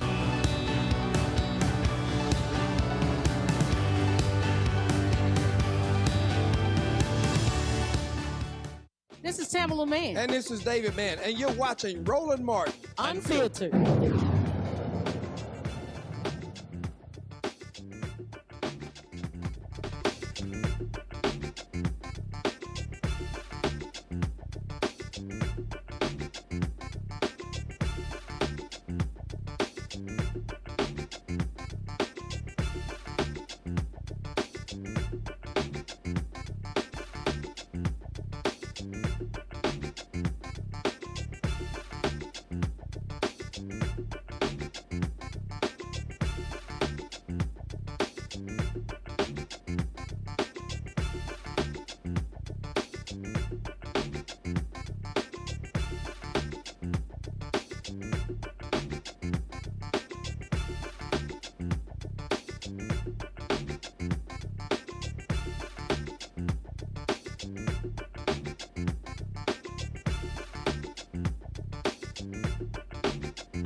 Well, Walmart has decided they're going to get rid of their DEI policies. Why? Because right-wing conservatives have been targeting a number of public companies, telling them they don't like what their support for transgender, LGBTQ, as well as Black folks and other minorities. This is the Walmart U.S. CEO speaking this morning on CBS This Morning, explaining their decision. Of course, Walmart is America's largest employer, one of the biggest companies in the world. So this is a huge decision. Listen. Well, first of all, good morning and thanks for having me. It's great to be here. I'm in Houston, Texas, in our Friendswood location, so it's exciting to be in the store this time of year. First, let me say, like many companies all across the United States, we've been on a journey and we continue to be on a journey. And what we're trying to do is to ensure that every customer, every associate feels welcome here to shop and to feel like they belong. And that term belong, we've been talking about belonging now for almost 2 years. Early 2023, we started talking about belonging. And we're going to continue to make the best decisions we can that makes everyone, our customers, our associates, feel like this is an environment they can shop in and thrive in. Is diversity among your suppliers still important to you at Walmart, John? Well, starting with our company back in 1962, we were a small business, a single store that operated out of Rogers, Arkansas. And so we'll continue to do the things that we can do to ensure that small suppliers have a path to being successful, not only at Walmart, but in their business in total. You know, every year we really focus on made in the USA. About 2/3 of what we sell is either made, grown, or assembled right here in the United States. We have a program every summer called Open Call, where we welcome in small suppliers and we welcome in people that have an idea, that are an entrepreneur and they want to learn. So we're going to continue to lean into ensuring that we provide the very best pathways for small businesses, our suppliers, to be successful here in the store. If I had more time, I could take you around the store and show you a few of those examples, but there are a lot of them and there'll continue to be more. Okay, so first of all, you saw right there, he didn't answer Gayle King's question. He didn't answer it at all. There also was this $100 million initiative that they had announced after the death of George Floyd. They're getting rid of that. It was they also were funding what it was called a Center for Racial Equity, a nonprofit that Walmart launched in 2020. Supposed to be a 5-year initiative, and so that's also being shuttered. Let's just be real, Randy. What's going on here? This is a part of the attack against critical race theory, part of the attack on affirmative action. This is all about the right-wing agenda. They have been targeting Harley-Davidson, John Deere, numerous companies. They've been targeting law firms. This is what this is all about. And the problem is corporate America. They're showing how gutless they are. They're showing how they are scared. Oh my God, we don't want to be attacked by Trump and the right. And so that's all this is. And I remember I was in Los Angeles. It was NAACP panel, and it was a DEI panel, and I was going hard. And people were like, dog, why are you going so hard? I said, because I'm trying to tell y'all this is about to end. I said, unless you have a strong counterattack, I said, these white corporations, their knees are going to buckle. They are not going to stand up to these right-wingers. And guess what? All of that stuff, and here we are. It'll be 5 years in May since George Floyd was killed. And I told folk, I said, I'll be shocked if we get to the 5th year. We barely had 3 years. Right. And I want people to know, when you talk about attacking, it's not just that they are writing articles or doing interviews. They are filing lawsuits after lawsuits after lawsuits. These small law firms, but they're powerful, are filing these lawsuits that companies then have to fight against, saying that woke policies or any DEI initiatives are in fact discriminatory, which is completely the opposite of what the problem is. DEI was there to fix discriminatory problems, but they have flipped it around and are using again the term reverse reverse discrimination, reverse racism, which is no such thing as reverse racism. It's not even a real concept. It does not exist, but this is what is the problem. And these corporations are buckling under the pressure. And I really want people to understand the impact of that, because what that means is that a person trying to get a job at Walmart, yes, we understand that's going to be an issue, but also a person who's trying to sell their products in Walmart, they are not going to actively seek out or retain the people they have now that are under any underrepresented group. That's women, that's LGBTQIA, that's Black, Latino, that's Asian, that's people with disabilities, that's women. And so what they're saying is what they're saying is they're evening out the playing ground, because they have said, are trying to suggest that we are all have equal chances in America. We all have equal chance to make it. But what DEI does is it gives us an unfair advantage. Now, it is laughable that I, as a Black woman, has an unfair advantage over a heterosexual white man. We know that's a joke, right? We see who the president of Walmart is, but that's what they're suggesting. And so, of course, the opportunity for me to even sell, to supply, is going to be a problem. But they're to advertise on shows like yours, Martin, Roland, is completely not going to exist. They're going to make it where what they have is what they consider a fair playing ground, and everybody's on it. I mean, it is quite scary that here we have the largest employer saying we no longer will have DEI initiatives, which also means they won't be looking at it. So they won't be looking at how they're functioning as a store. So if the store has employees that 95% of them are white and male, that's fine. There's no one there to check them on it. And that is what the workforce used to look like. DEI was supposed to work against that. That was the only reason that it was formed, is because of biases, people hire like people. And because of our history in this country, most of the people in charge are cishet white males, and they hire white males, and they do business with white males, and they bring in suppliers that are white males, and they pay more to white males. What they're saying though is, no, we now as white males feel as if we've been discriminated against just for the little slice of pie that these DEI initiatives offered to people. And so we'll sue you if they continue. Also, what's scary is that they're wiping out any kind of education. So you're going to have a workforce of people who are not educated on how to deal with people that are different from them.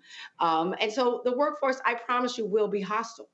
They won't be, if you do get a job there, now it's more difficult if you're from an underrepresented group. But when you do get the job, the chances of being treated well, that you feel included and like you're in a safe environment, those chances have gone down. So, and if Walmart has done it, the sad thing is that other corporations are definitely going to follow suit. So I feel very nervous for everyone involved. I mean, I don't think people, like, again, I know I'm going on and on, but even like truckers, I mean, there's the people who bring in the supplies from people. There are contracts that say, okay, we're going to give 5% of our contracts to minority truckers. Nope. That's gone now. Even that 5% is gone.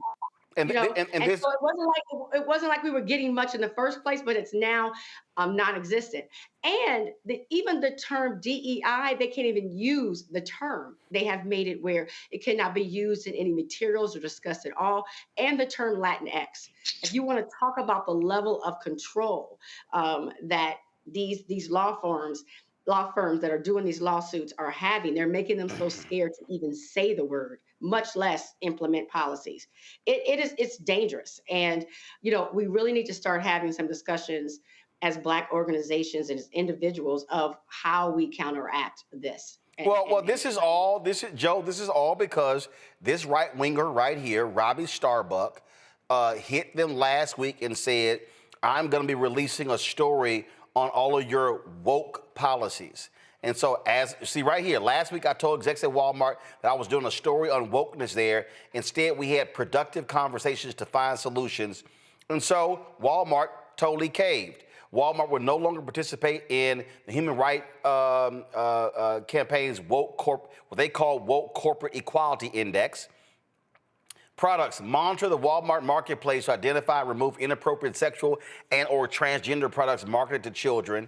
Review all funding of Pride and other events to avoid funding inappropriate sexualized content targeting kids. Y'all, let me be real clear. This ain't just about transgender, y'all. They want them to stop funding black groups as well. Walmart not extending their racial equity center. Supposed to be 5 years, didn't even get to the 4th year.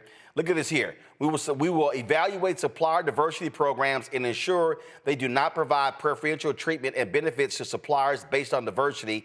We don't have quotas and won't going forward. Financing eligibility will no longer be predicated on providing certain demographic data. Do y'all see? Walmart will no longer use Latinx. Walmart will discontinue racial equity training through the Racial Equity Institute. Walmart will discontinue the use of DEI as a term while ensuring a respectful and supportive environment. Our focus is on belonging for all associates and customers. Total bullshit. And so here's a company, y'all. And again, they're gloating.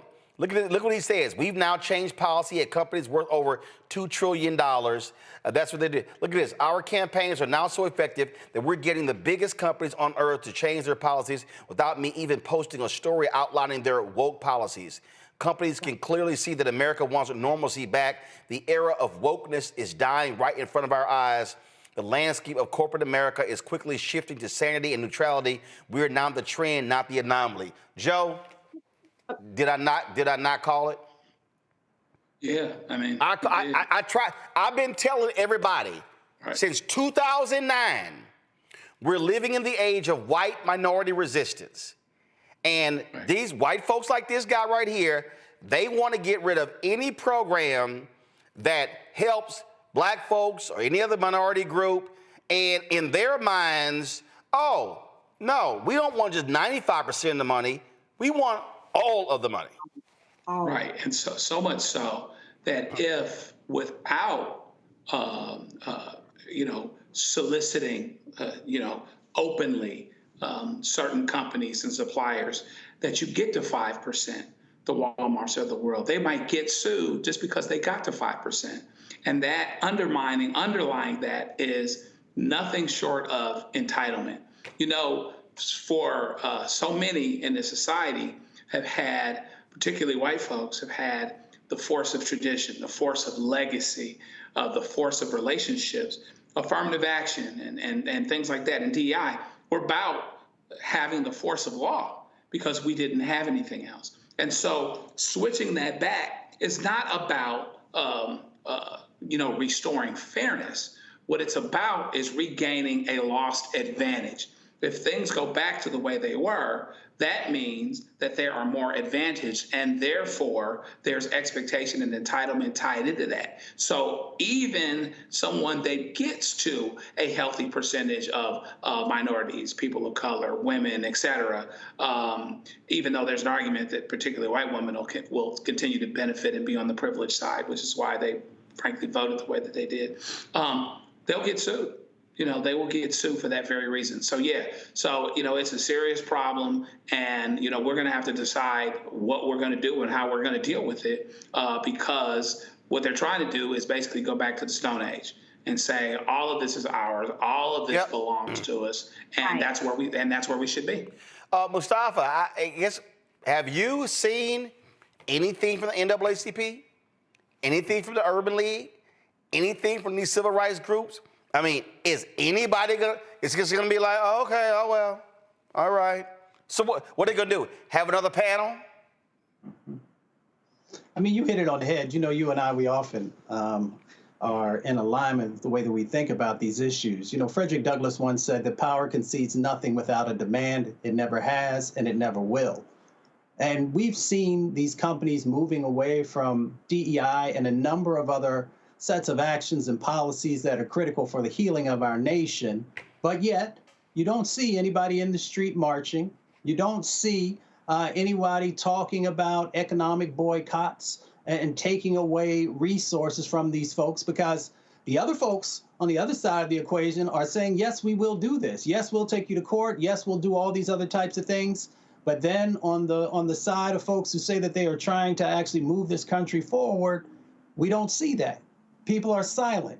So when you're silent, people think that you are complicit. And they think that you are not gonna, you're not gonna stand up, you're not gonna push back. Yeah, there are always a few voices that do that, but let's be very serious. There has been no strategic plan about how you were going to address these types of things. So people think you're playing. And when they think you're playing, they're not going to take you serious, and they're going to continue to move forward with the agenda that they have.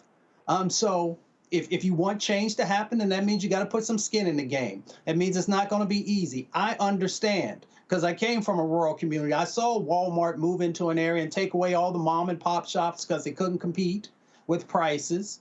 But we've got this dynamic now where folks have got to decide, what are you going to do in this moment? Folks have showed you their cards. And people are still just sitting back saying, well, it can't possibly ever get that bad. They're taking away your wealth because they put the pretty label on it, right? They put this veneer over top about belonging and all the things that, yes, we all agree that those are important. But then when you pull back the veneer, you see that contracting and subcontracting opportunities are going to be taken away. So that means if you talk about the racial wealth gap in this country, but you're allowing corporations to say that we are no longer going to give consideration to the businesses that have often been disinvested in, then I don't know how serious you actually are about trying to make real change happen. It almost seems like someone has to die. When our dear brother George Floyd, had that lynching that happened in front of America and it was caught on camera, then everybody got, and they kind of got motivated there for a moment, and they were willing to do things and stand up and push back and march and show up. And then it began to fade away. And the other folks who've had these long-term strategic plans about how they were going to snatch power, because they've watched what happened in South Africa with apartheidism, and they watched these other countries, how folks have been able to institute things to actually institutionalize racism, to institutionalize poverty. They know what they need to do. But yet we still sit back like they're not going to take it as far as they are. They even put Project 2025 in front of your face, and people didn't even take that serious. And now here in a few weeks, you're going to see how real it really is. So this is just another piece of the puzzle that they're putting together to weaken you, not just in this moment, but they're looking at decades to come, because they understand what happens with the browning of America. It's in your book. Other folks have talked about it as well. And that's where we are right now. And that's why I get frustrated, but at the same time, my frustration is because I know we have power. My grandmother says you have power unless you give it away, and I watch us give our power away every day. They continue to destabilize. They continue to just take these pieces away, and people just busy twerking, busy worrying about what the reality shows are doing, worried about, and don't get me wrong, I was an athlete, what my team just did. And the reality of what's really going on in this moment that will impact your children's children, you continue to stay silent. So if you're going to stay silent, then you get what you get. Absolutely. Absolutely. All right, folks, going to go to break. We come back. Vice President Kamala Harris and Minnesota Governor Tim Walz, they addressed more than 1.5 million grassroots supporters today. We're going to show you the video of both of them right here on the Black Star Network. Support the work that we do. Join our Bring the Funk fan club. You want to give you a cash app, use this QR code from Stripe. Also, you can send your check and money order, P.O. Box 57196, Washington, D.C., 20037-0196. PayPal is R. Martin Unfiltered. Venmo is RM Unfiltered. Zelle, Roland at RolandSMartin.com. Roland at RolandMartinUnfiltered.com. Back in a moment. Coming soon to the Black Star Network. I had been trying to get a record deal for a long time. When I finally got signed to the Motown record label in 2003, I was 34, 35 years old. And up until that time, I had been trying to get record deals the traditional way. You record your demo, you record your music, and you send it, to the record labels, or maybe a friend of a friend knows somebody that works for, the record label. And really, chemistry was my last ditch effort at being in the music business. How long have you been trying? I've been trying since I was a teenager. Wow. And I'm grateful that it didn't. I'm grateful that it happened when it happened, because I wasn't prepared, as a teenager to embrace all that comes with a career in the music industry.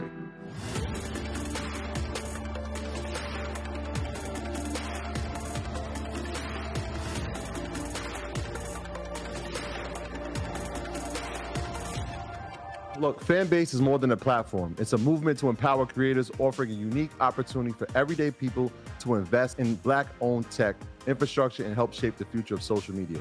Investing in technology is essential for creating long-term wealth and influence in the digital age. The Black community must not only consume tech, we must own it. Discover how equity crowdfunding can serve as a powerful tool for funding Black businesses, allowing entrepreneurs to raise capital directly through their community through the Jobs Act.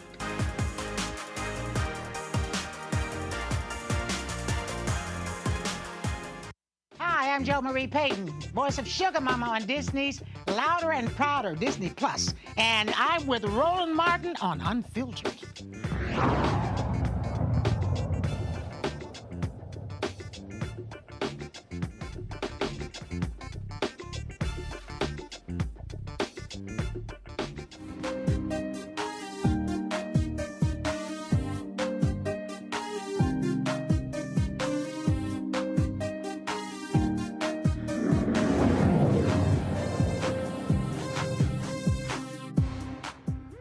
North Carolina HBCU is cutting half of its employees to reduce expenses by about $17 million. St. Augustine's University is eliminating 67 staff positions, and some programs will be discontinued. In addition to cutting staff positions, the university plans to terminate 37 full-time faculty jobs and 32 adjunct faculty roles and discontinue certain under-enrolled programs. Over the last year, SAU has had to take substantial measures to stay afloat financially, including taking out a $7 million loan from Gothic Ventures to repay several of its debts. The loan terms include a 26% interest rate, and the school could lose property if it defaults. A 26% interest rate? Geez, that's like a damn loan shark. These cuts are an effort to reinstate the university's accreditation before a meeting with the Southern Association of Colleges and Schools Commission in December. Folks, today, Vice President Kamala Harris and Minnesota Governor Tim Walz held a video chat with more than 1 million of their supporters. This is the first time the two of them have addressed their supporters since she conceded the election. Here's what both of them had to say in this live stream that took place about 4 hours ago. Good afternoon, everyone. To everyone who's on the call, I can't express my deep gratitude to you. Personally, of being on this ticket was the privilege of a lifetime to be with Vice President Harris. But as an American, to see you out there and to see the work that you did, to know that you put your heart, your soul, your time, your talent, your treasure into something bigger than yourselves, the promise of this country, a place where everyone belongs, where no one needs to go hungry or be unsheltered, and where differences of opinion can be celebrated and differences of ideas. And you put that out there and you worked hard for it. And for that, I am forever grateful. I also recognize the emotions you're going through. And I share those with you. As the Vice President often says, we weren't running against something, we were running for something. And to watch the joy, the vision, the compassion, the decency that the Vice President brought to this, and that each and every one of you reflected every place we went, the caring and the sense of joy. I know it's incredibly disappointing now, and look, candidly, it's a bit scary because there's a very different vision that's being put out there. But now more than ever, we need the light to shine through.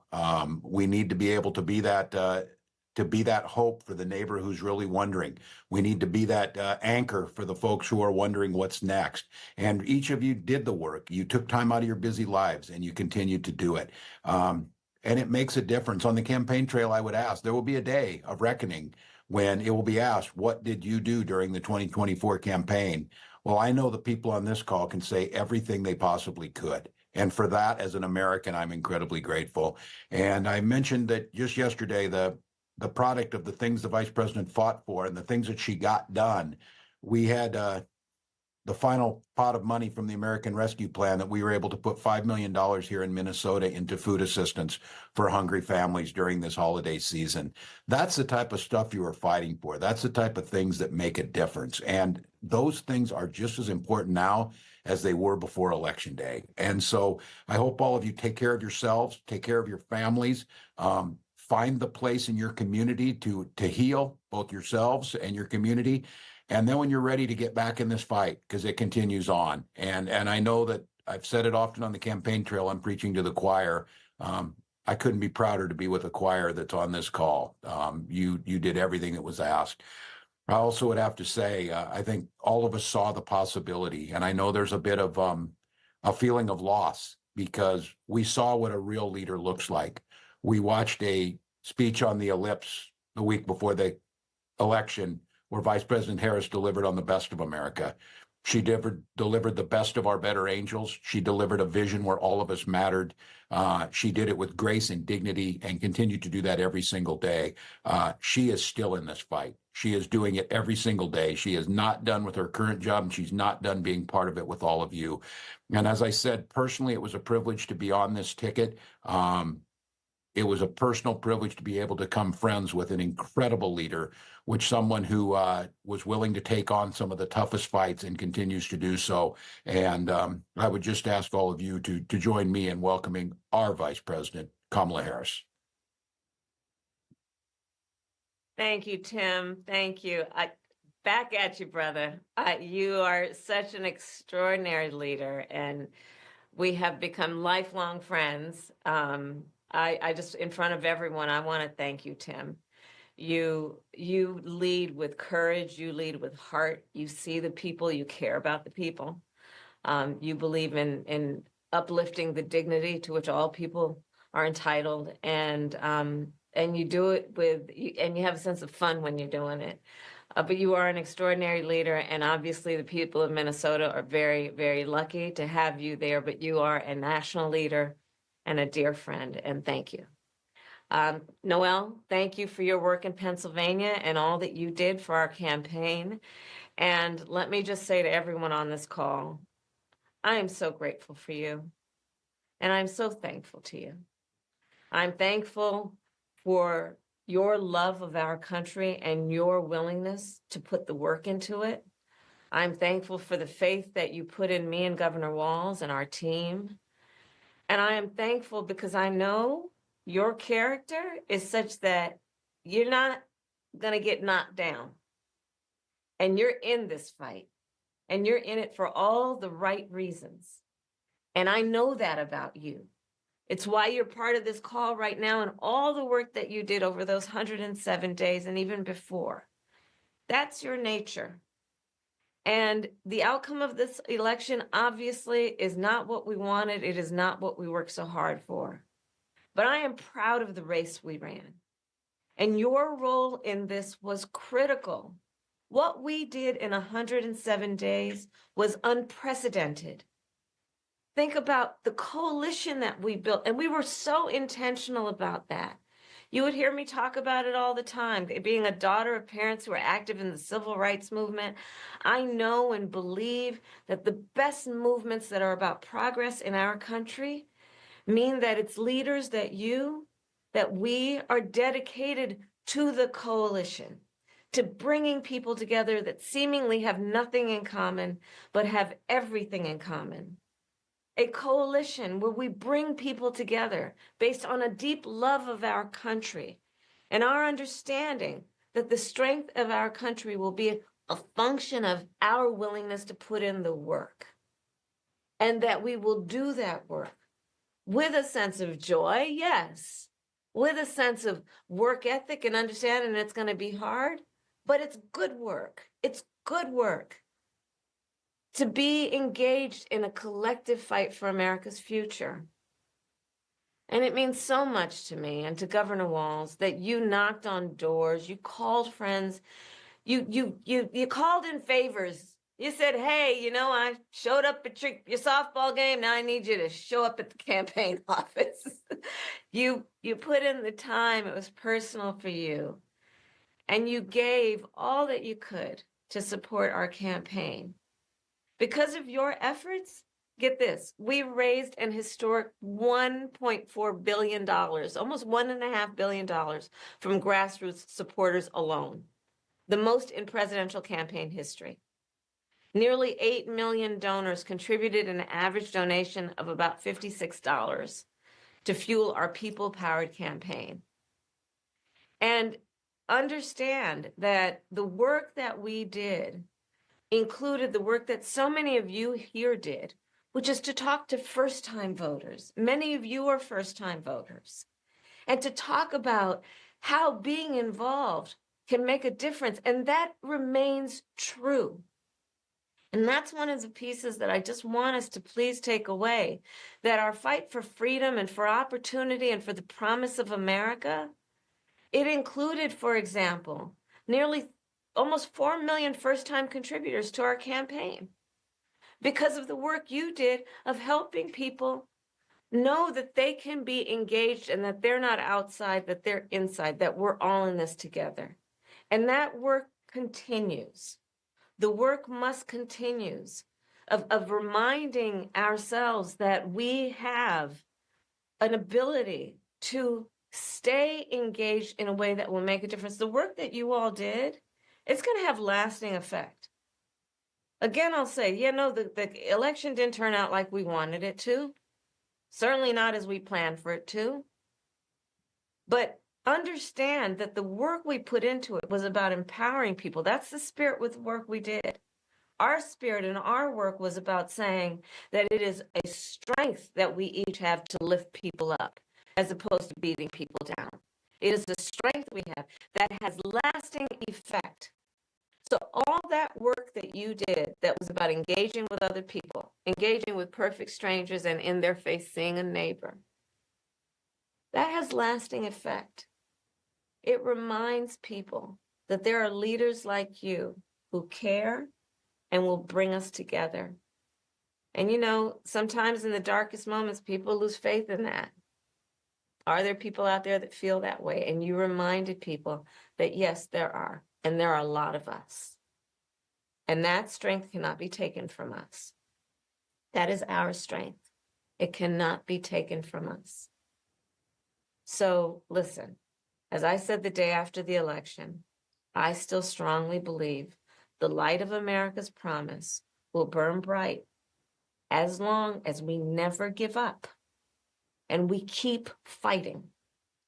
And the fight that fueled our campaign, a fight for freedom and opportunity, that did not end on November 5th. A fight for the dignity of all people, that did not end on November 5th. A fight for the future, a future in which all people receive the promise of America? No. A fight that is about a fight for the ideals of our nation, the ideals that reflect the promise of America, that fight's not over. So look, we still have a lot to fight for, okay? A future where every American can pursue their dreams, ambitions, and aspirations, where the women of America have the right to make decisions about their own body, not their government telling them what to do. Our fight for the rule of law, for freedom for all, for equal justice, for the sacred principle that everyone, no matter where they start out, has certain fundamental rights and freedoms that must be upheld. That's not over. That fight's still in us, and it burns strong. And I know this is an uncertain time. I'm clear-eyed about that. I know you're clear-eyed about it. And it feels heavy. And I just have to remind you, don't you ever let anybody take your power from you. You have the same power that you did before November 5th. And you have the same purpose that you did. And you have the same ability to engage and inspire. So don't ever let anybody or any circumstance take your power from you. Look, this mission that we have, it takes hard work. But as you've heard me say many times, we like hard work. Hard work is good work. Hard work can be joyful work. And in doing our work, we will remain committed and intentional about building community, building coalitions, reminding people that we all have so much more in common than what separates us. We will be armed with the faith and the fuel that tells us what is possible and then drives us to achieve it. So let's continue to organize and mobilize and stay engaged. And I thank you all. I thank you all. We are all in this together, all right? We are all in this together. And on this practical eve of Thanksgiving, I wish everyone a happy Thanksgiving with the ability and to find the ability at this moment to just remember there is so much to be thankful for. And so I wish for you that you are surrounded by the people you love and who love you. As you know, I encourage you to be around family in whatever way you compose that family, but to take a moment and just reflect on all the good you have done and all the good you have yet to do. We are powerful, those of us who love our country, and we got a lot of work to do. And with that, I will hand it over to Noel. Thank you all, and happy Thanksgiving from Doug and me and our family. All right, let's go to our panel here. Mustafa, we've seen some reports where the vice president is potentially talking about another run in 2028, potentially running for governor of California next year. That's also being discussed. And the other thing is, or the creation of her own organization, which will allow her to continue to advocate on issues, also champion folks who she wants to run for office. Your thoughts on what the next step should be for Vice President Kamala Harris? Well, I think that those things are all incredibly important. So I appreciate the words that they shared. But if we remember, after Donald Trump lost, one of the first things that they put together was that America First Policy Institute, which was the think tank, right? And now you see a number of folks who are part of that, who are part of his administration. So you got to get serious. You got to have your strategy, and you got to put these entities in place where you can begin to actually get other folks who are going to be able to run for office, and also begin to give people hope that you're still focused and still serious about making change happen. So, folks got to figure out how to do it, but you got to get the game going. The other part that I think would have been important to hear is also reminding people that the midterms is not that far away. We'll be moving back into another cycle here real quick. So I love the fact that, if the vice president's going to run for governor, that's great. But we've got to be thinking about all of these, both federal races, but what's going on in the state and the county and the local level in the midterms that are coming up. So for me, those are the things that you focus on if you're serious about getting us back on track. Absolutely. I think also, looking at what did not work, exactly what went on. The General Manley Dillon, David Plouffe, Stephanie Cutter, Quentin Folks, they went on Pod Save America, Randy, where they talked for an hour and a half about the campaign. Frankly, I listened to about 30 minutes of it, and all it did was piss me off because I frankly heard a bunch of bullshit, a bunch of excuses, and frankly, I heard crap from 4 people who completely missed it. They're whining, complaining, talking about how the media, like they learn. Just turn the audio up. Listen to this.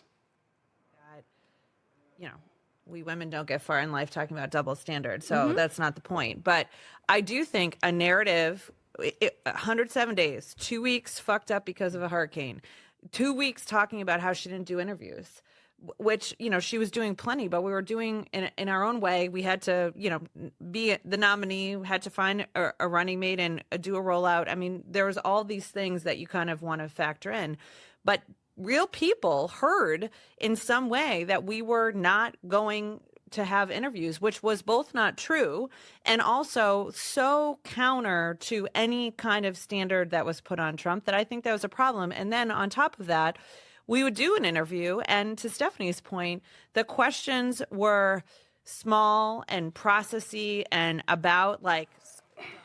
First of all that is just bullshit, Randy, because the fact of the matter is, after the debate, there was a prolonged period where they were not doing interviews.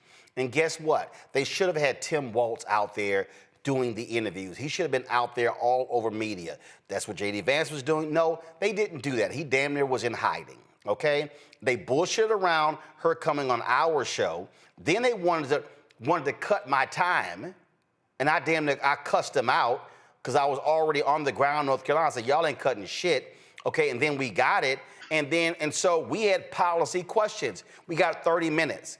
Okay, after I saw her doing all these other damn interviews, and let's be real clear, it was Jen O'Malley Dillon and it was Stephanie Cutter who was taking forever, and it was a number of people. There was a staff meeting the Sunday before she was in Greenville where they all were like, yo, when the hell y'all gonna do the interview with Roland Martin? They had gotten beaten up so bad they finally had to do it. They didn't want to do it, okay? So I'm listening to this bullshit, so I know what happened. I know the conversations I was happening. They made some serious blunders. And so I think what should happen, the vice president really should do her own analysis. And guess what? I've traveled around the country. I've talked to people who talked about how things were screwed up in Georgia when it came to surrogates and ground game. You know what? She should be doing listening sessions as well and not just taking the for them, their word for what actually happened. Right. One, because they're playing cover your ass. And that's exactly what I was going to say. We really don't have time for them to whine and defend why they did certain things wrong or right. That's not going to get us anywhere. I mean, even the statement that because Harris is a woman and Trump is a man, that they were of different ask. Well, we know that, right? We're not going to change that. So what do you do in order to fix that? How do you compensate for that? If she has to do more, she has to do more. That's not a new concept for us. Black people have always known that we've had to work harder to get less. Next, I agree with you that I like that she is keeping in contact with the people who are keeping her hands into and fingers onto the people that are her advocates. She needs to ensure that she's talking to all of them. And by that, we talk about looking at these micro audiences and paying attention to the people that did not feel like they were touched or did not feel a connection to her. She needs to look at where the failures were, listen to people, not these people that are sitting around with their, jobs and, their cushy jobs and coming from the same perspective, but get those diverse perspectives out there and deal with it this coming up. Joe? Yeah, I mean, there's a whole crap load of people already running for governor. You got Tony Thurmond, you got 3 or 4 people that are in the administration or in executive jobs. But the reality is she'll clear the field. Yeah, maybe, on some level. She would. But even at that, if you're talking about having a long-term impact, the best impact, to my mind, I'd say you create some kind of organization, because you create the organization, you stand it up. There's nothing to say you couldn't run for office later. There's nothing to say that you couldn't take the right position and step into it. If you're talking about legacy, if you're talking about long-term, figure out a problem to solve and solve it. Even with governor, you can only do that for some, certain period of time. And then if you lose, then, where are you with that? Maybe she would be fine. Maybe she would win. She would clear the field. But if she's talking about long term, I like the idea of her creating some kind of organization and for her finding out from the people, directly from the people, what happened. Find out for herself so that she knows how to apply that to the future lessons, because it wasn't long ago. This is the best campaign she's run. She ran a great campaign. It was just super short. 4 years ago, it wasn't so good. So if she doesn't figure that out 4 years from now, if she ran for president again, she could make that same mistake. Even California's demographic is changing somewhat. So create an organization, stay in the cut, find out what you can directly about what happened, so that if you tip back into that space, then you're going to be right-headed. All right, folks, hold tight 1 second. We come back. Let's talk about black skin. A sister has launched a new product line we want to talk about. A lot of y'all getting ready for Black Friday. If y'all going to spend money on Black Friday, spend it with black people. How about that? You're watching the Black Star Network. Back in a moment. Hi, I'm Isaac Hayes III, founder and CEO of Fanbase. Fanbase is a free-to-download, free-to-use, next-generation social media platform that allows anyone to have followers and subscribers on the same page. Fanbase was built through investment dollars from equity crowdfunding from the Jobs Act. People just like you helped build Fanbase, and we're looking for more people to help build Fanbase. We are currently raising $17 million in a Regulation A crowdfund on Start Engine. We've already crossed $2.1 million, but we're looking to raise more capital from people just like you that deserve the opportunity to invest in early stage startups without having to be accredited investors. So right now, I'd like you to go to startengine.com/fanbase and invest. The minimum to invest is $399. That gets you 60 shares of stock in Fanbase right now, today. And then use Fanbase to connect with friends, grow your audience, and be you without limits.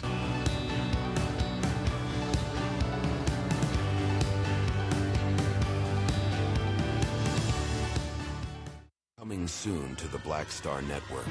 I had been trying to get a record deal for a long time. You know, when I finally got signed to the Motown record label in 2003, I was 34, 35 years old. And up until that time, I had been trying to get record deals the traditional way. You know, you record your demo, you record your music, and you send it, you know, to the record labels, or maybe somebody, a friend of a friend, knows somebody that works for, you know, the record label. And really, chemistry that was my last ditch effort at being in the music business. How long have you been trying? I've been trying since I was a teenager. Wow. You know? And you know, and I'm grateful that it didn't. I'm grateful that it happened when it happened, because I wasn't prepared, you know, as a teenager to embrace all that comes with a career in the music industry.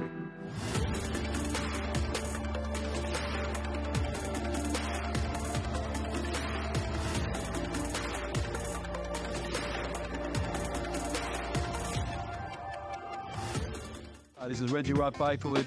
You're watching Roland Martin, unfiltered, uncut, unplugged, and undamn believable.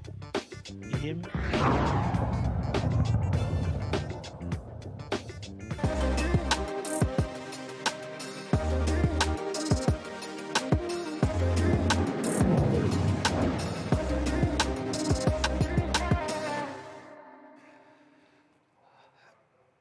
All right, folks, Black Friday is, well, on Friday. And so, you know, we, with this segment, Marketplace, we support Black-owned businesses. And so, winter is here. Well, you really can't tell with climate change, because it still feels like spring. But how we treat our skin is critically important. There's a lot of stuff out there that's not necessarily designed to actually help us as people who are a bit melanated. My next guest, her company really deals with this, and so she has launched a line of products. Dr. Ganesha Noseworthy, I guess I was gonna mess with you on that one, so you know, you like, no. She's the CEO and founder of Glow by Glenn Facial Optimization, and so she's here to tell us about, again, this product line. So what's happening? Hello, how are you? Great, so how long were you working on this? A little over 2 years, so Really? It's been a good bit of while. Yeah, working on it, perfecting my craft. Okay, all right then. So you're based in New York City, and Yes. so you're an actual doctor. So explain that in terms of your medical expertise. So I am an internal medicine physician. I practice integrative aesthetics. I'm also known as a beauty hacker, and my beauty philosophy emphasizes how internal health affects external beauty. Okay, so again, explain that. Yes. Because there are all types of doctors, and the one thing a lot of people don't do is they really don't focus on their skin, which is kind of important. It's very important because the skin is the largest organ of the body, and the skin reflects what's happening internally. So whether you have different medical conditions like diabetes or hypo or hyperthyroidism or hormone imbalance, woman, as you go through different periods of your life and you have changes in your hormone levels, your hair, your skin, your nails, those things are all changing. So The skin being the largest organ of the body, it is reflecting a lot of what's happening internally, so it's very important. All right, so a lot of black folks also assume that we don't have to use sunscreen when we go outside. There's also this assumption that, well, if we're going to be out there for a prolonged period of time, then we can use sunscreen. And when you and I were talking in New York, you said a lot of these sunscreen products ain't good for us. So explain. It's not that sunscreen isn't, a lot of them aren't good for us. It's really that there's different types of sunscreens. There's chemical and mineral. Chemical sunscreens work by absorbing the UVA and UVB rays and turning it into heat, where mineral sunscreens actually bounce the UVA and UVB rays off of the skin. And the problem is that, you know, you want to try to avoid chemical as much as possible. Mineral tends to be better because it's a safer product. It's made from things that are natural to the earth, which are minerals. And with mineral sunscreens, there typically aren't a lot of brands or companies that we can apply to melanin-rich skin without leaving a white cast. So for example, I have patients who have different autoimmune conditions, and autoimmune conditions are most prevalent amongst women of color especially. Things like lupus. Exactly, yes. So lupus specifically, I can talk about a patient that I have that has lupus, and she cannot go out, whether it's summer, winter, spring, or fall, without applying liberal sunscreen, specifically mineral. And I was tired of seeing her with a white cast because we're melanin rich and we need to show off our beautiful skin. So when you're using mineral sunscreen and it's leaving, we need to be glowing. We need to glow. So I take it, hence glow. Yes. Got it, all right. So my mineral sunscreen specifically, it has 25% mineral oxide, which is one of the highest percentages of zinc that you're gonna get on the market, and it does not leave a white cast. So you can apply several layers and you still get to see your melanin-rich, beautiful skin. Okay, all right, so let's walk us through this here, the product line here. What you got? Yes, so this is a medical grade skincare line. There are patented— How many different products? 12 products in total. I have 11 here today. There's patented technology that allows for deeper, more efficient penetration of the active ingredients. That's really important because you're getting the value for the product that you're using versus using a certain ingredient, let's say a hyaluronic acid that you purchase from a typical beauty supply store and you're using it for a month to see the benefit. With my product line, because of the patented technology and the high percentages of the active ingredients, you're seeing an immediate improvement in your skin. So we'll start with the cleanser. It is packed with antioxidants and botanicals. It is a gentle cleanser. This one right here? Yes. Okay. It's packed with antioxidants and botanicals. It does not dry out the skin. You can use it to remove makeup. It's not going to make you feel stripped. And then you can follow up. So whatever you're a dude and you don't wear makeup. You can use it either whether you're using makeup or not using makeup. So I typically do not use traditional makeup wipes. I just don't like how it feels. So I will just use the cleanser and I'll double cleanse, use a cloth and remove my makeup. Okay. And it cleans the skin perfectly well without overstripping or drying the skin. All right, next. Then next is the antioxidant mist, the Glow Green Tea Antioxidant Mist, which also is packed with antioxidants and botanicals. You can use it as a toner, or you can use it as a refreshing mist. And the thing that I love about that product is that it also has some added chamomile and lavender, so it feels like a 5-star luxury experience. Yeah, you spray it, and I was kind of like, you're like, does it feel like you're at a spa? Yes, like, it does. It's an amazing, I personally love that, that second step in my skincare routine. It's pampering yourself at home and still getting the added value and benefit. All right.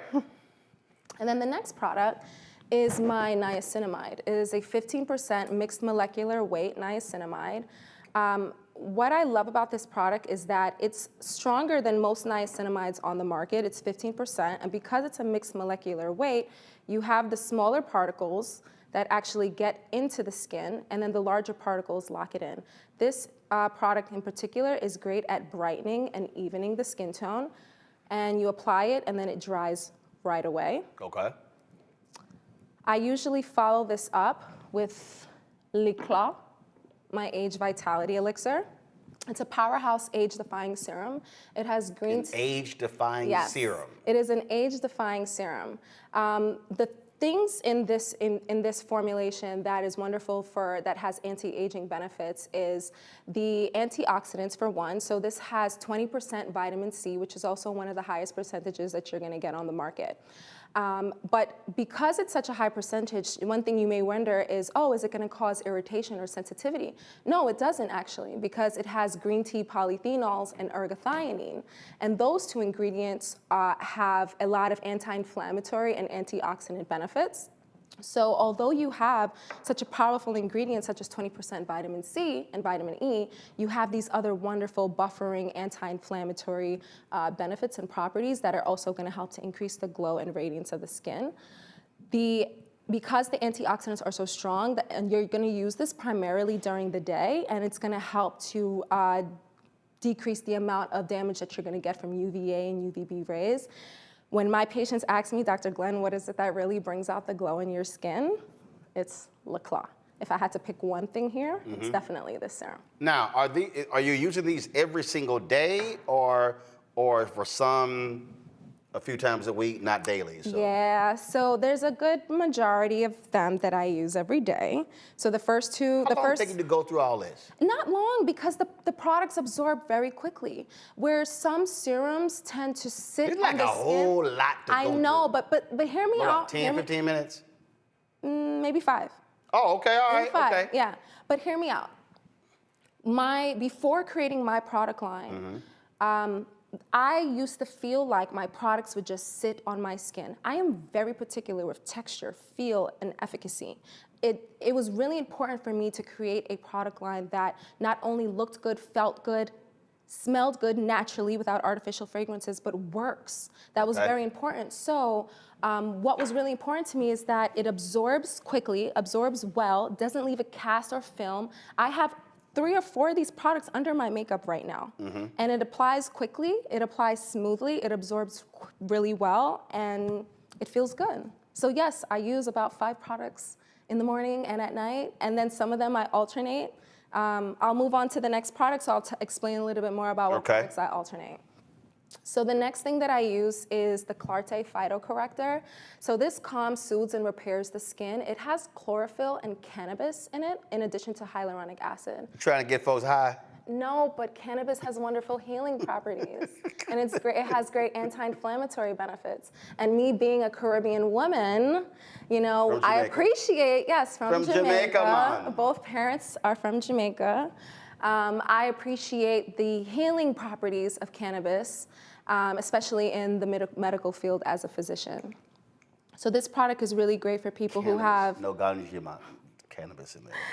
This product is really great for people who have eczema, and of rosacea. course it's green. It's green, yeah, and it's a natural green. It comes from the actual beautiful color of the plant, so you see the real benefits. All right. So I use those 3 in the morning. And then at night, I alternate between these last 2 products. So the serums are really the powerhouse of the line. You have your cleanser, your toner, your moisturizers, your sunblock, but the serums are really the workhorses. So I really stress the use of those. But these last 2 products are the Glow Lactic Elixir, which is a lactic acid that has peptides, a very special formulated peptide complex. So lactic acid is great for exfoliating the skin. It's a gentle exfoliation. What I specifically love about that product is that even if you have sensitive skin, such as someone with eczema or psoriasis, you can still use this lactic acid 2 to 3 nights a week. And when I use it, it makes my skin feel velvety soft. It's the truth. Okay. And then I alternate that with my retinol and bakuchiol. Retinol is a very important ingredient and very important in skincare. It is one of the only medical grade ingredients that is scientifically proven to have anti-aging benefits, specifically increasing collagen and elastin production. This retinol, although you can purchase it without a prescription, it is equivalent to a prescribed retinol. So I have two compositions, composition 1 and 2, and they're equivalent to a 0.025% retinol or a 0.05 retinol. And what makes this retinol very special compared to some other products is that it is mixed with bakuchiol. Bakuchiol comes from a seed, and it is a nice buffer for retinol. So for people who have sensitive skin or they've had sensitivity or irritation with traditional retinol, this is a great alternative because you have all of the added soothing properties of bakuchiol. So you have like a sheet that explains, take this, then this, then this, then this, then this, or do you have it all memorized? Well, I mean, obviously, if I made it, I have it memorized, but on my website, glowbyglenskin.com, that will go live on Friday, Black Friday, we'll have more detailed description as to the order of steps to use the products, which products go in what category, depending on what your skin health goals are. So we make it as simple for you as possible. All right, well, I'm gonna start with Joe, because Joe is watching and he's like, I really need that serum. I can tell Joe really wants to focus on his skin game. I can see it all. You just been waiting to ask a question, Joe. That was actually where I was going in terms of, tell me how the fellas fit into all of this, because we should all be working on our skin. Strategically, is there anything that gentlemen would do differently? What do you recommend? And for those of us who really have to take these things in very, very small steps, because, if you're not used to putting nothing on, you're not going to graduate to putting 9 things on or 5 or 6 things on. Joe, I told her that when I stopped by her office in New York. She's like, so what do you use? I said, wash the hair. If the soap just run down my face, we good. I said, my parents gave me good DNA, so I ain't never had skin issues. Unlike a lot of brothers, I never had the ingrown hair under my neck. I never had acne. I've never had any of that stuff. So yes, praise the Lord. Praise the Lord. But to Joe's point, yes, there are men who are watching who are like, yo, man, that sounds like stuff for women. But your point is no, men should be understanding that their skin matters too. Absolutely. I mean, as I mentioned, skin is the largest organ of the body. Men have skin. Women have skin. We all have skin, so we all need to take care of it. So to keep it very simple, especially for my male patients, I typically go with 3 to 4 products.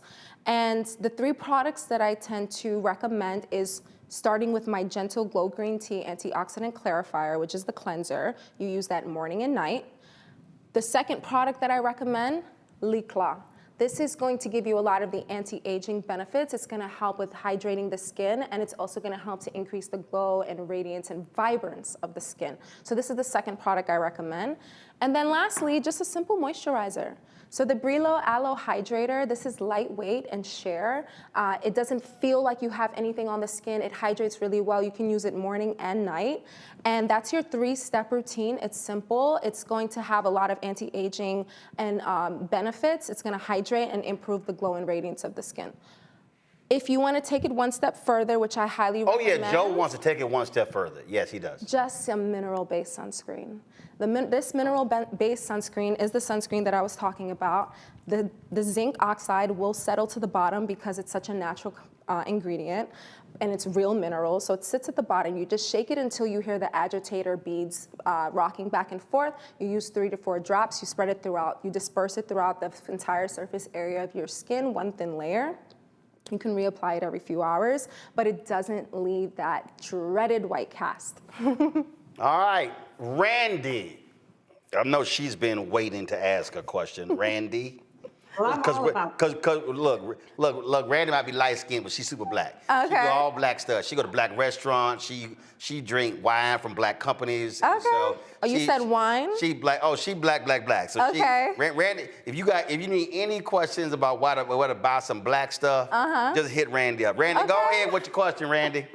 Oh, absolutely. You know, I want to hear about this a sister's product, of course. And you see why? Because she understands our skin and the special needs that we may have. So Yeah, because about 90% of people ain't know what the hell she just talked about. She used words they ain't got no idea. But go on right ahead, Randy. What's your question?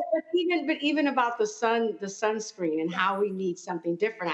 I'll say this, even, you know, it does create this cast when you use a sunscreen that is not made for our skin. Do you have plans to create a sunscreen that's for all over the body? I'm one who likes to travel a lot, and I need something everywhere. So her ass always at the beach. Well, you just gave me a great idea. Thank you very much. Absolutely. It's 10%. That wouldn't be hard for me to do, and I'm going to do that especially for you. All right. Well, thank you. All right. You're welcome. Mustafa. Yeah, well, congratulations. Moving into this billion-dollar industry, thank you. It's often hard to separate yourself. Thank you. How do you, what's the pitch that you use to make sure that folks understand how unique your product is? It's really about beauty from the inside out. My product line really just enhances your purest form of beauty. And because the skin is the largest organ of the body, you really want to have that internal approach. So having highly effective, medical grade ingredients that's really going to work in a short period of time. Nobody likes to wait for long-term results. People want to see improvements in their skin over a short period of time. So my patients, when they start to use the product line, within 24 to 48 hours, they're waking up and they're already seeing an improvement in the glow and radiance of their skin. The skin is like a plant. You water it, you give it a little bit of a natural fertilizer, and you watch it grow and flourish. So long story short, my product line helps to just enhance your purest form of beauty. And again, so, because someone sent me a text, they were like, what, 5 different products? But your point is you don't have to use all of them. Your point is they're serving different purposes. Exactly. So I created the line to really serve all of the basic concerns, skin concerns that people have.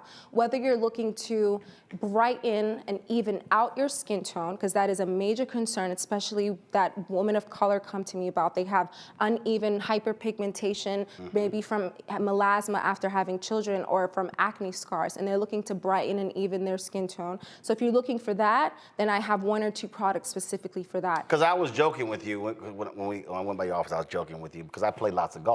Yeah. And as a result, there literally is a line of see all the time, like there's a line like right here. Yeah. I'm always wearing baseball caps. Yes. Where it's like right here, it's all much darker than right above. And you were like, hey, this is what can be done to even that out. Like anybody watching right now could actually see it right here because I wear it because I'm always on the golf course and I'm wearing baseball caps. So specifically for that concern, we want to use non-prescription based skin brightening agents, so that way you can use it for a long period of time without worrying about any side effects from prescriptions. Okay, not skin bleaching. No, it's not skin bleaching, but it would be my skin brightening pads that has kojic acid, bearberry, and other natural botanical ingredients that help to brighten and even skin tone, and sunscreen. That's it. These are the 2 ingredients that I would say to help even out your skin tone and protect it from further hyperpigmentation. All right. Last round. Any other questions from panelists? Joe, Randy, and Mustafa. You got a second question? Well, I think a question that you always have to ask when there are new products that are coming out. For many of the others, there's testing that's done. Some used to do animal testing. Others have now moved forward with that. Can you talk about in the development of your products, how you got to where you are and what's a part of that process? Mustafa used to work at the Environmental Protection Agency, so he's Mr. Environment. Go right ahead. So these products have not been tested on animals, and the products are also FDA approved, and the different patented technology and the formulas have been published in the JDD, the Journal of Drugs and Dermatology. All right. That means she got her shit together. All right, y'all. So the website goes live on Friday. So let's pull up, if y'all want more information on Glow by Glenn. So here you're right there, Facebook, Glow by Glenn. Email is hello@globyglen.com. Instagram, follow her at Glow by Glenn, GLOBYGLEN. And you said the website goes live on Friday, 9 a.m. Okay, what's the website? Glow by Glenn Skin. Okay, so we don't have it up there, So pull it back up, the graphic back up. Your website is glowbyglenmd.com for your practice. Yes. But again, so the website for folks to get products is glowbyglenskin.com. glowbyglenskin.com. Do we have a promo code or anything? Do we have anything?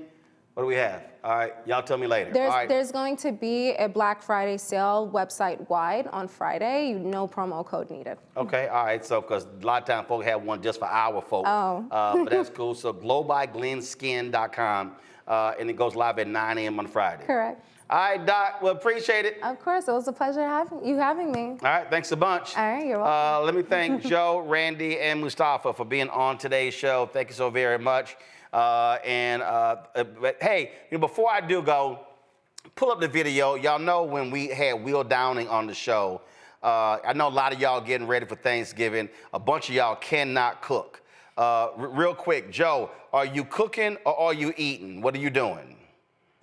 Actually, I'm gonna do some cooking. I'm gonna go a little off the thing a little bit. What your ass cooking? I'm gonna do a pork roast. I'm kind of regular with mine. I'm gonna do a pork roast. We're gonna hop together some sides, and then that's gonna be low key though, just me and the wife. Okay, Randy, what you doing? I'm actually only having to cook pie, so I'm cooking a chocolate bourbon pecan pie and a sweet potato pie. Yeah, shit, no, you have alcohol in your pie. Mustafa, what you doing? I'm eating my mama's food. That's what I'm doing. Same thing. Listen. My brother's executive chef, my dad's a chef, so we doing something at their house tomorrow. My sister, we at their house on Thursday, and so my job. See, I try to tell everybody, stay in your lane. I could cook if I wanted to, but I don't need to when everybody else, that's what they do. And so my job is to make sure there's video, photos, that way you document the memories for folks to remember. So that's what my job is in the family group chat, because folks like, dang, I didn't realize you had those photos and videos. I'm like, because that's why I do what I do. All right, so some of y'all, if you can't cook, bring the ice, bring the plates, because some of y'all can't do anything else, but please, normally we have our rules. Do me a favor, if your ass cannot cook, please don't be trying to experiment with the dishes on the family. Eat that shit yourself, and don't make the rest of us eat it, because if it's awful, we're gonna cuss you out. Y'all got the video ready? When we had Will down, remember when Erica talking about how she cooked salad? Roll it. He promised his mama he was gonna do a gospel CD. He want to make sure you get it, so I want to let you know he did hand it to me. Okay, well, you know what? It's my fault. I should have given it to you personally. Maybe what I'll do is I'll come by tomorrow, bring you an autograph copy along with some fried salad. Bring your ass to my house with some fried salad. We gonna call the cops. We gonna call the cops. Yeah, we gonna call. Yeah, Erica, he calling you out. He talking about you, Erica. Talking about cooking salad. Cooking salad. Right. All right, Will, look, I can't let you go. Erica Savage literally talking about she gonna cook some salad. Oh, she ain't gonna leave that down ever. Ever, ever, ever. All right. That's it for us, y'all. We're not live tomorrow. Folks got the day off to be able to go get ready for Thanksgiving, spend time with the family. We are back live on Monday, and on Monday, we're going to be live from JFK Airport in New York City, where we will be, of course, working with the union, trying to unionize the Delta ramp workers. So we got a special show from New York City on Monday, that's 6 to 8 p.m. Eastern. So I will see you guys there. So again, I'm kicking with family, and I can't wait. I'll be in College Station on Saturday for the Texas A&M Texas game. So we're gonna kick some Longhorn ass. And Vince Young, yeah, we gonna beat y'all down in College Station. So Vince Young is married to my cousin. And so it's a whole lot of friction between the Aggies and these black Longhorns. And they know the only time black and orange go together is Halloween. But that's how they work. All right, y'all. Support the work that we do. Join our Bring the Funk fan club. If you want to support us via Cash App, use the Stripe QR code. It's right there. You can click Cash App, the pay button to contribute. You can also send your check and money order. I went to the mailbox today. It's about 40, 50 envelopes in there. So we'll get that handle, senior check and money order to P.O. Box 57196, Washington, D.C. 20037-0196. PayPal, R. Martin Unfiltered. Venmo is RM Unfiltered. Zelle, Roland at RolandSMartin.com. Roland at RolandMartinUnfiltered.com. Download the Black Star Network app. Apple phone, Android phone, Apple TV, Android TV, Roku, Amazon Fire TV, Xbox One, Samsung Smart TV. Don't forget to also support us by getting a copy of my book, White Fear, How the Browning of America is Making White Folks Lose Their Minds.